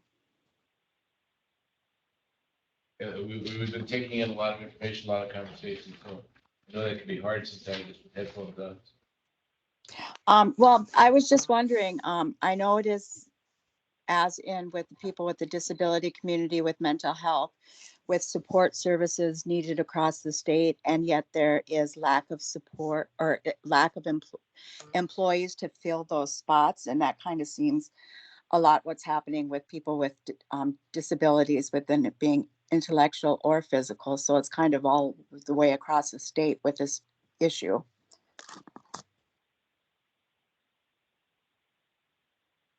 Yeah, it's a system-wide issue for sure. And Scott, I should have made sure you got the microphone at some point. Anything coming out of this that you want to comment on? No, I actually have learned quite a bit today, so I appreciate all the conversation and information provided, and I actually kind of enjoyed as an advocate watching how some of the advocacy happened today and how some issues were presented that were uncomfortable, because that's how we create change. So yeah, thank you for the opportunity. Am I missing anyone else on the call? I can't see all the participants. Well, thank you for your inputs, yeah, but just anytime, please, put a hand up or let me know if you have comments on it. We've got, a few more things here. Dan, in terms of our agenda, where would you like to go? I know you want to talk goals on strategic planning. But we have, items 3 and 4. How would you like us to address those so we get addressed? You put the priority on it. I am about and then consensus for this commission. You have, we have a discussion of annual goals and then a couple of discussion items. One, the possible formation of a stakeholder advisory group, some sort of semi-permanent group of individuals with a heavy emphasis weighted towards persons with lived experience as sort of an advisory group for the Olmstead Commission, and trying to officially recognize that, we fall a little bit short of the sort of the DD Council recognized goal of 50%, and having a body of people that are officially recognized as, we're seeking their input on various items that they may have an interest in, and just have some innate community reflection on what we're doing, to be able to have that input on a regular basis. Also, a thought that I will not point fingers at who may have had this particular thought, but having an awareness event with a panel of Olmstead Commission members might be a good thing. The discussion of annual goals I wanted to include as part of the strategic planning to get us to moving forward, but also those are two. I know that awareness strategies have been on people's minds, and those were two things that I thought could help contribute to pushing us forward. And I'd like to get a discussion and either agreement or some sort of discussion on whether it's a table or rejection of those particular proposals, as well as on your second proposal of having a commission discussion in a public forum, could we be part of another larger presentation going on? I mean, the conference of someone else. I mean, oh no, I specifically do this to put people like you all on the spot. If we can identify that opportunity, yes. But I mean, first off, this would be asking the question of commission members: are you willing to make the commitment to say, okay, we have a public forum, since awareness building is part of what the initial genesis period of this commission should be, can you commit to appearing in public and answering questions to people just so they know who we are and what we do on a more personal level, in terms of not just you are an Olmstead Commission member, but you are this guy that I've seen, that I've met while they relay from Grafton, or slightly outside of Grafton. Where I am now. That's why I was asking the question, because, sometimes if we were to announce that, there may not be a large draw for that, and maybe we have 20 to 30 people would come. But if we were part of a larger DD conference or something like that, and we took one of the hour slots in that conference, we might have a 500 person audience. Is that's why I asked that question. This is sort of a flexible idea in terms of, I think that it is a good thing. Put your finger on the chicken or the egg portion of this. It would be helpful if we were piggybacking on somebody else's already existing demand and audience. But this is just a question on our agenda. Do we have the commission members that are happy, willing to do something like this, or are there other things that we should be trying to do for awareness building? I'd like to, I really like the idea of the town hall thing and, piggybacking with, like, say, the DD providers or whatever, when they have their conference, or other folks that have their conference. But I think that maybe like an evening session when they have their own, so that other people can still attend. Because otherwise, people would have to pay for being able to attend that conference. And you may have somebody with mental health that's not connected with that. So maybe if we did a town hall, that would be, maybe it would be our evening session during the time that they're having that particular conference, so others could come. Or would there be a public TV component or something like that? Or We've done those before, and they've been helpful too. seen a few times? We wouldn't have to have an audience except for anybody who dialed in TV. I mean, I think these are good ideas. All I'm trying to embellish on what you're saying. But I mean, the general consensus that I'm getting, at least from the people in the room, is that the commission would be willing to do this. This is a type of awareness building that you think you would see some benefit from, and that it's time to go out and network and develop what the opportunities for something like this might be. As long as I could talk Ryan into actually being the chair of that particular event. I think I'm busy that day.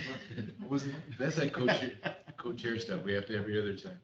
Well, you don't have to be in the hot seat. It's just, I think it'd be good to have a nice mix of members because first of all, people are going to share with us stuff we maybe don't hear in our regular meetings that we should know about.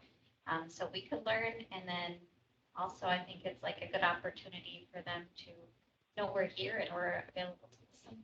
I don't care what platform it's in. So Yeah, I'd say, Dan, you go figure it out. What was the first one again?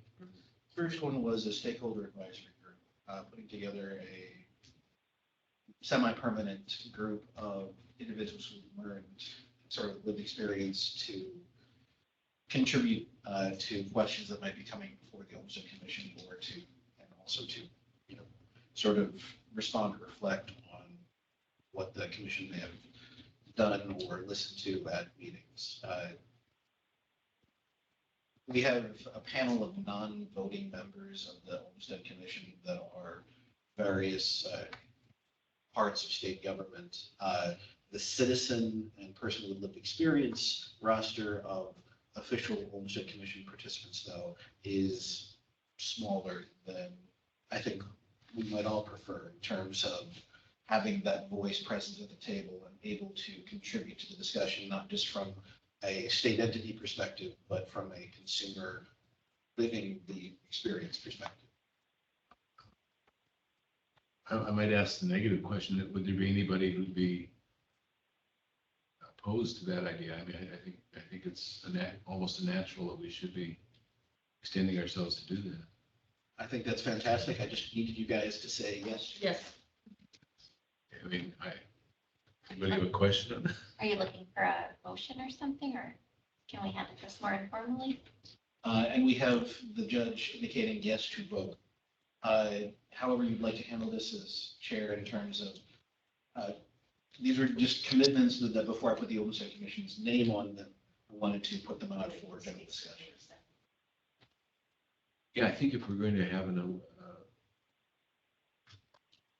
advisory group, I suppose it should require a motion based on lived experience, folks.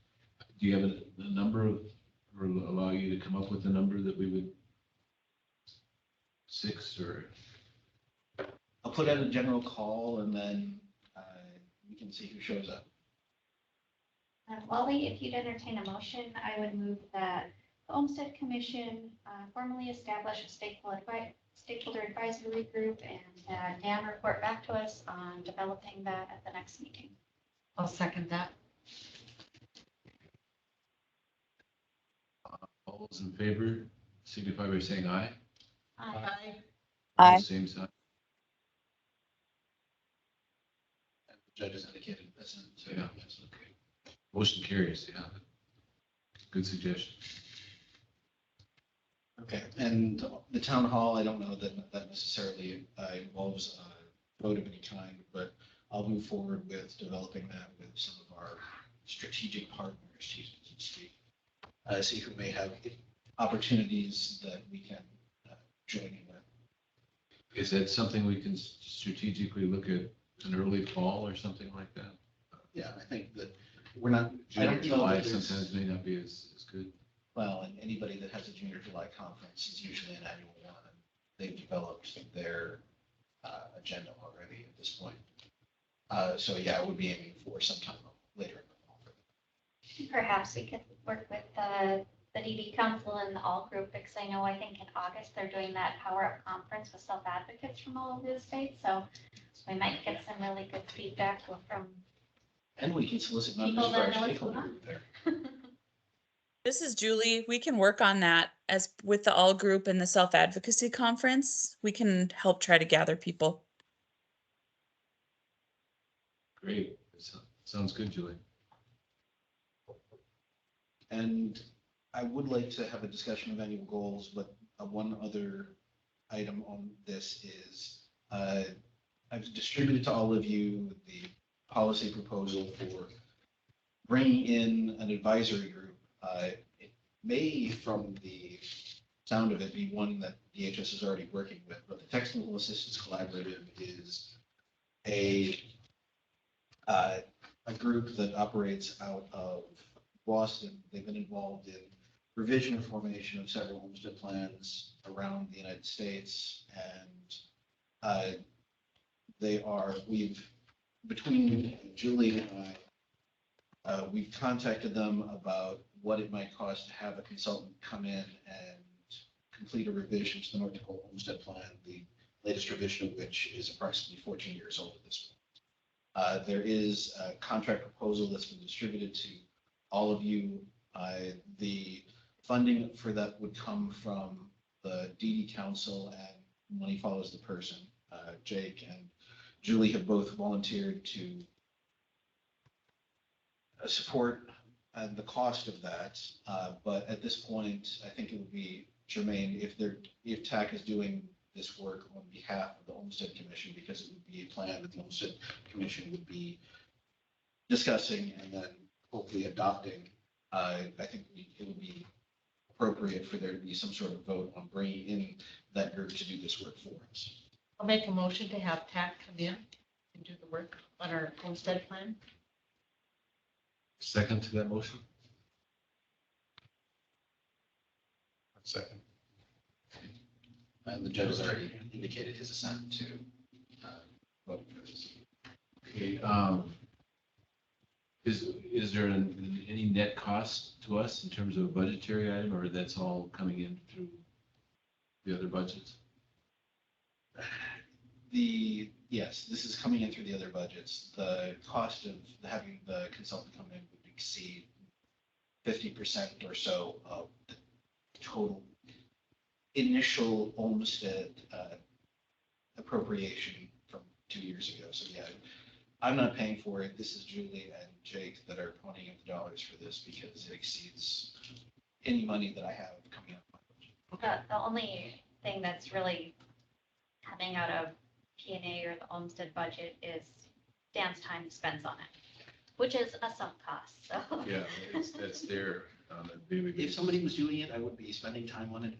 Well, I just thought from a standpoint, we have to be prudent with whatever dollars, and it sounds really good, but there are some dollars, I just didn't know if we had any little bit of match in there. We have the time match in there. This is a group that worked with North Carolina on the homestead plan that they have recently put into place in late 2021, and also did the Nebraska homestead plan that they're going through legislative approval for starting 2 years ago, and they also assisted in Minnesota. And I believe they're literally the Technical Assistance Collaborative. So I think that they were who Tina was referring to in terms of doing an assessment internally at DHS for some things. And so when would this deliverable be? I mean, when can we expect?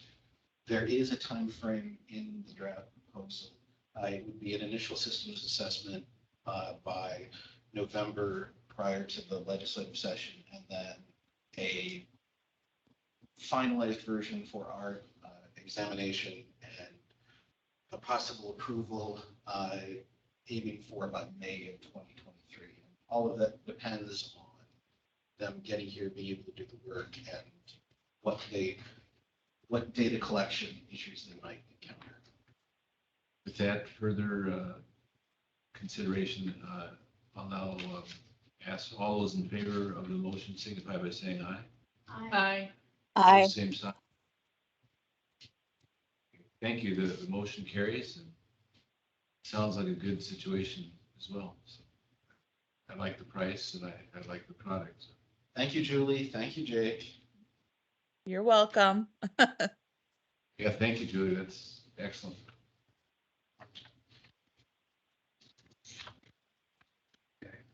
Uh, And another item on there was for review of the workforce survey.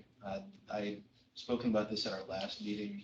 It's a DSP survey that deals with recruitment and retention issues.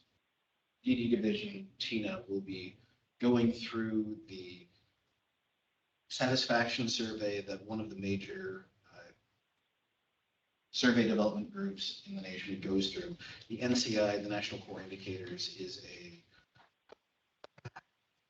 satisfaction survey on the consumer and worker side that's done in 46 different states. That's used as a major quality control component that for a lot of CMS, Medicaid governed processes within the government. We have recently joined onto that. That's not necessarily going to be providing data until 2023. The workforce survey that, again, DD Council is cooperating with us on and paying for would be trying to extend some of the data points that are found in that in terms of what are the workforce recruitment and retention weaknesses, weak points, barriers to entry, and to just give a set of data that might be appropriate for legislative digestion before the next session in terms of how would they address some of those problems. And currently, we are working with UND to develop the survey instrument, to develop a survey model. It's gone through DD Council approval and talking with UND Bears about the initial parts of the survey. But that's the sort of progress update on that. Is there any action you want taken on that? No, this We'll is just receive it whether keeping we- everybody in the loop. Yeah. At what point did you say you thought November it would be done? So will we get will you present to us at a end of year meeting or? There should be a data set that comes out of that, and I will provide that information as soon as we have that in hand. And also part of the survey cost would be a white paper with the sociology, public works professor that we're working with, developing some sort of takeaways from that. I forget what Angela Cower's actual specialty is, but she does do survey work on the healthcare workforce. Okay, appreciate that, Dan. Yeah. Next item was future education discussion. That's a question in terms of, it sounds like we do have, that this is going to be returning to our schedule for next time, that there hopefully will be a more substantive presentation on some of the DHS spending proposals for ARPA and how that will intersect with the DD world. But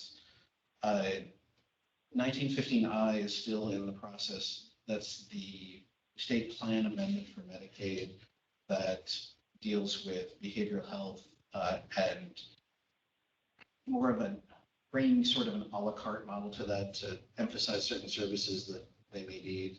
It's a proposal that was supposed to provide additional services for about 11,000 individuals over this biennium. The implementation has been taking a little bit longer than initially anticipated, and they've gone through an amendment of the state plan amendment, and this would be about the 9-month mark to ask a question: how is it going? Can you present to us on what changes have been made and what has that produced? Because initially they've been having provider and enrollment eligibility type issues, and a presentation on how they've been overcoming that might be interesting or educational. And also, Who would make that presentation?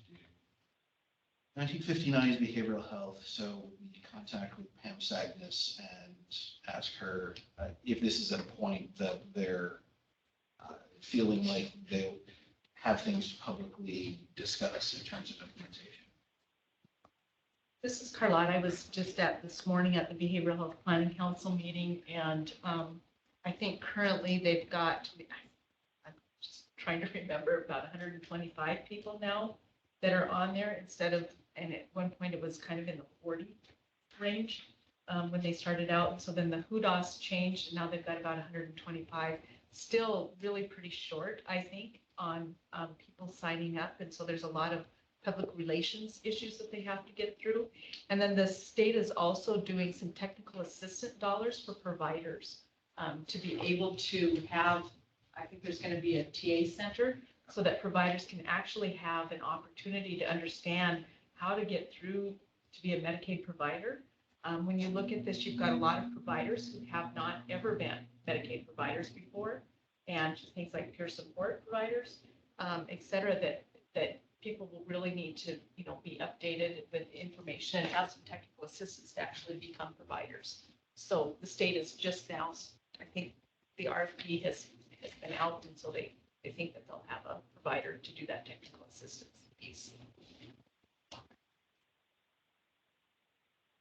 Yeah, I mean, they've gone through one round of trying to do the TA in-house, and I guess they've identified pieces that might be better served bringing in outside assistance. But it was a major piece of the legislative platform for DHS last time. It was one of the major modifications that they were doing to behavioral health. It was supposed to provide a range of additional alternative services, and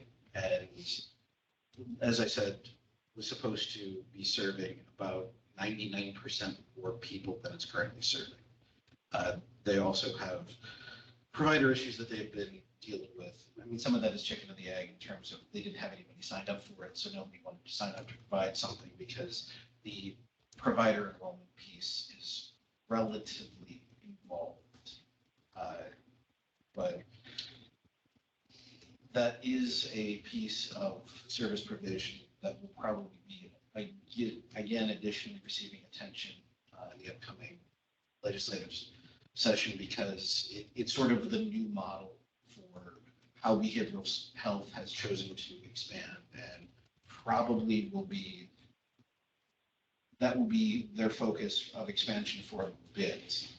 And there was also some budget issues with this the last time too, because our traditional providers that were receiving contracts from the state, those were initially reduced in the departments in the governor's budget. They were reduced because they thought that they would be able to replace them with 1959. And we didn't have, with having 25 or whatever individuals to 40, it wasn't enough to be able to say, the people that they were providing services to weren't even finding eligibility. And so anyway, the legislature did make some changes with this. This is one of those issues where, I do think that you want to have more Medicaid services, but to cut something out before you have something up and going, you're going to put a lot of people at risk. So. As somebody who's filled out those kind of forms before, not necessarily Medicaid, but complex forms, there's a fog index most people don't want to even enter into. That's why there's about 8 private providers in the entire state that have chosen to come into this. I mean, there's one that's basically statewide, but beyond that, there's not too many people once they've understood what the complexities are of applying that have gone the steps to be enrolled providers. And like I said, some of it is chicken and the egg because somebody can digest that. Sure. Carlotta Very time consuming. Carlotta alluded to the HUDAS, which is an eligibility assessment that was initially set at a relatively high level of acuity, which ended up screening out more people than they had initially thought it would. So the numbers that were initially eligible fell incredibly short of the numbers that they presumed that they would be supporting. But again, that this is an educational item that we can have on the schedule or not have on the schedule, but this is the background for why that might be something that either in July or October we might like to have in front of us so that we understand how the legislative session is developing and what the items of our priority, to scrutinize or at least keep under observation might be. 1959 also juvenile justice, because The last session, there was a change to the century code sections that deal with juvenile court, which also dealt with how things are referred out for services. The model for bringing those juvenile referrals online was not entirely set up at that point, and they have been developing how that might look. And my understanding is that later this year, it should finally have achieved some sort of concrete final form, and asking questions as to what that looks like, getting a presentation on that probably would be useful, because as one of our guests, who's a deputy director over at DOCR, said during our discussion of DD services, I mean, if they get referrals in from the community for children with behavioral health issues with possible ASD or DD or ID situations, they have trouble locating appropriate services for those kids. And that piece of the puzzle is something that is developing, and I think there will be concrete changes to how things are going forward. There will be proposals running through the legislative session, and it might be worth a while to have a deeper background on that and see how that's developed. The juvenile justice piece really does impact kids, certainly with mental health issues. At one point, we had a high of 78% of the youth in youth corrections had a diagnosis of a serious emotional disorder, and that's really, really high. And it's gone down, and I think it was around in the 60%. It's gone down a bit, but also interestingly enough, they were having an increase in children with autism ending up in corrections as well. So, I think you take a look at, when I take a look at it and I see more institutionalization and not enough community-based services, you can really correlate the number of kids being served and the drop in the number of kids being served and the increase in juvenile justice. The timeline just went perfect. They're served in an entirely different area. Exactly. And the area we don't want them being served. Yep. So I guess for my purposes, for the assembly, is there one or the other area, or are there additional areas that I should be prioritizing, trying to bring in additional education for us? That both of those are areas that I thought would be very important to be aware of as we roll into the next legislative session. But I'm open to suggestions. This was meant to be a discussion. In the juvenile justice one, I know our CHINS group, I sit on the Children in Need of Services group.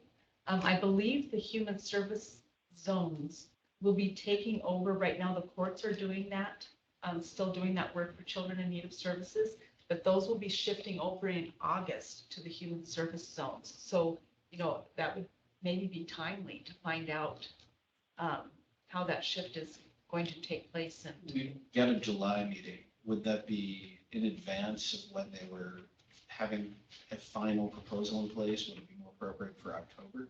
Might be more appropriate for October. Give them a chance to have it go. Like I said, they're supposed to be transferring that over to the zones in August, I believe.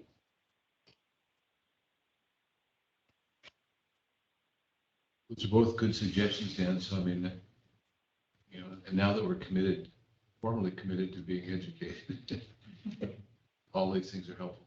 Instead of just a massive informal. And today's work is going to require a lot more pick and shovel work too. Okay, I appreciate this. I wanted to have the discussion so that I had sort of a firm sense of consensus or commitment from people on what they understood what our priorities should be rolling forward. If we can return to the item on a discussion of annual goals, this is one that I can kick back to you and to Veronica.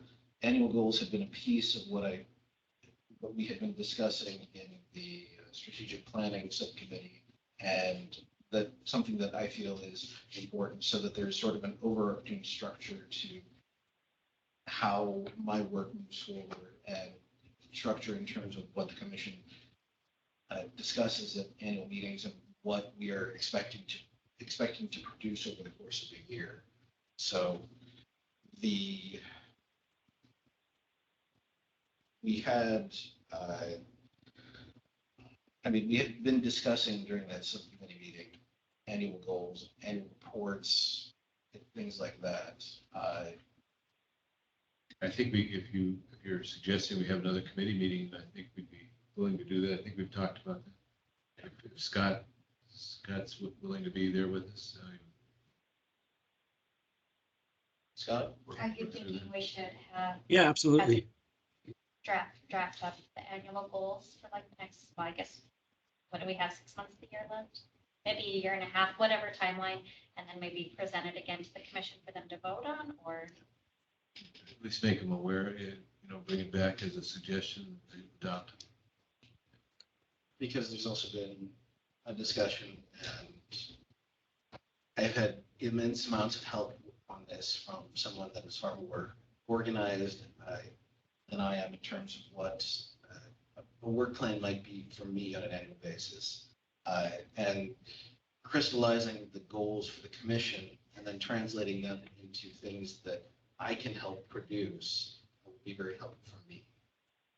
So that's why I bring this point back. And so just that everyone is aware that the existing subcommittee on strategic planning is going to proceed now from a purpose statement onto a discussion of annual goals and produce something for discussion, for distribution and discussion for the commission members as to what's our proposal for at least this upcoming year, upcoming 18 months, as Veronica said, or however long we want to. Are we going to have a 5-year plan? However long we be.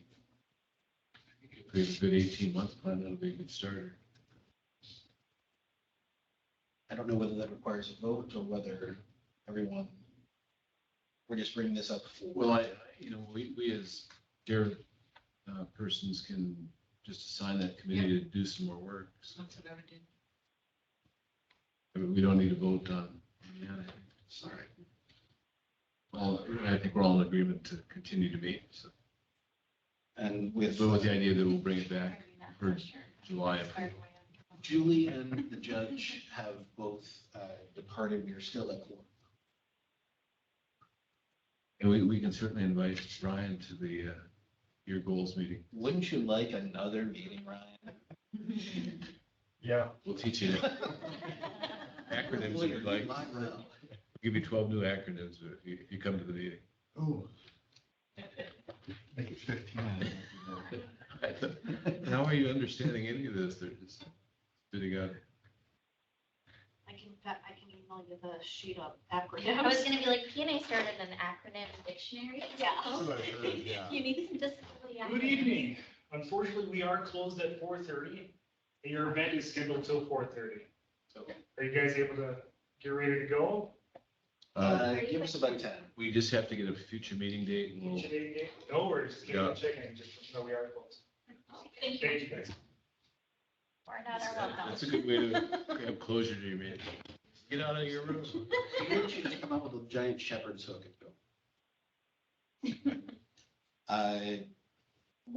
Okay, we have, at the beginning of the year, we discussed meeting dates as in the third Wednesday of each month. I don't know if everybody likes this space. The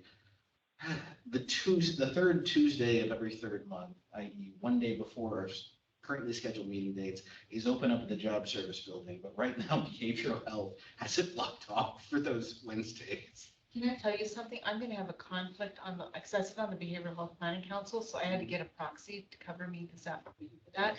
So for me, and I might be the only person, but I'm gonna have conflict with that every single time we do that, if we're backing out those. Well, Conflict if we go to Tuesday, you say? conflict on the Wednesday. Third Wednesday, I think whatever the It is behavioral, Behavioral I Health we have Planning to take a Council. look at the Behavioral Health Planning Council because I am double booked right Do they now. have a job service right now? Yes. They're the ones who took our meeting room. So if you have a meeting room issue because of the Behavioral Health Planning Conference, I'm gonna have that. We also have a Carlisle issue. Well, let's, can you work that out? I don't mind if it's, you move it to the Tuesday, but did everybody else have set meetings? Look at my calendar, do what you want, but like the farther out we can figure things, the Yeah. better for me, Yeah. so I can schedule around this. That's why it's on here. All right. And that means we may get back in the term service thing and not have to deal with screaming small children outside. Now, are there any members online that that's a problem for? Speak now or forever hold your peace. We're just trying to see if we have some flexibility in July to move it up a day. I think so. We'll try to firm that up, Scott, as soon as we can. Julie still on? Julie is not, neither is the judge. The judge will be difficult, but not impossible to move things. The fall meeting should be fine, the July one. I think we're at the outer limits of, we can easily change the schedule.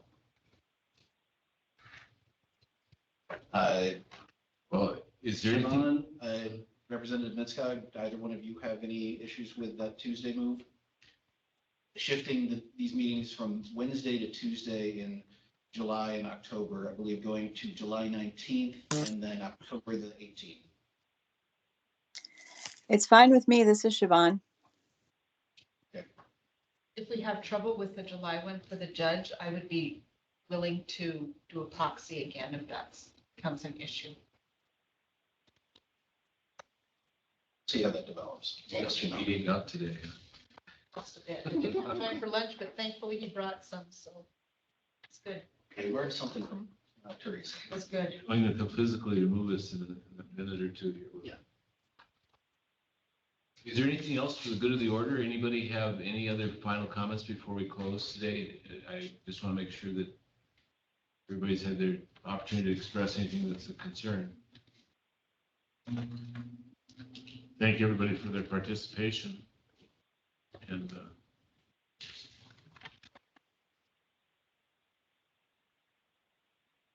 we'll call the meeting closed. Thank you all for attending. Thank you. Thanks, Dan, for keeping us on track and setting all this stuff up.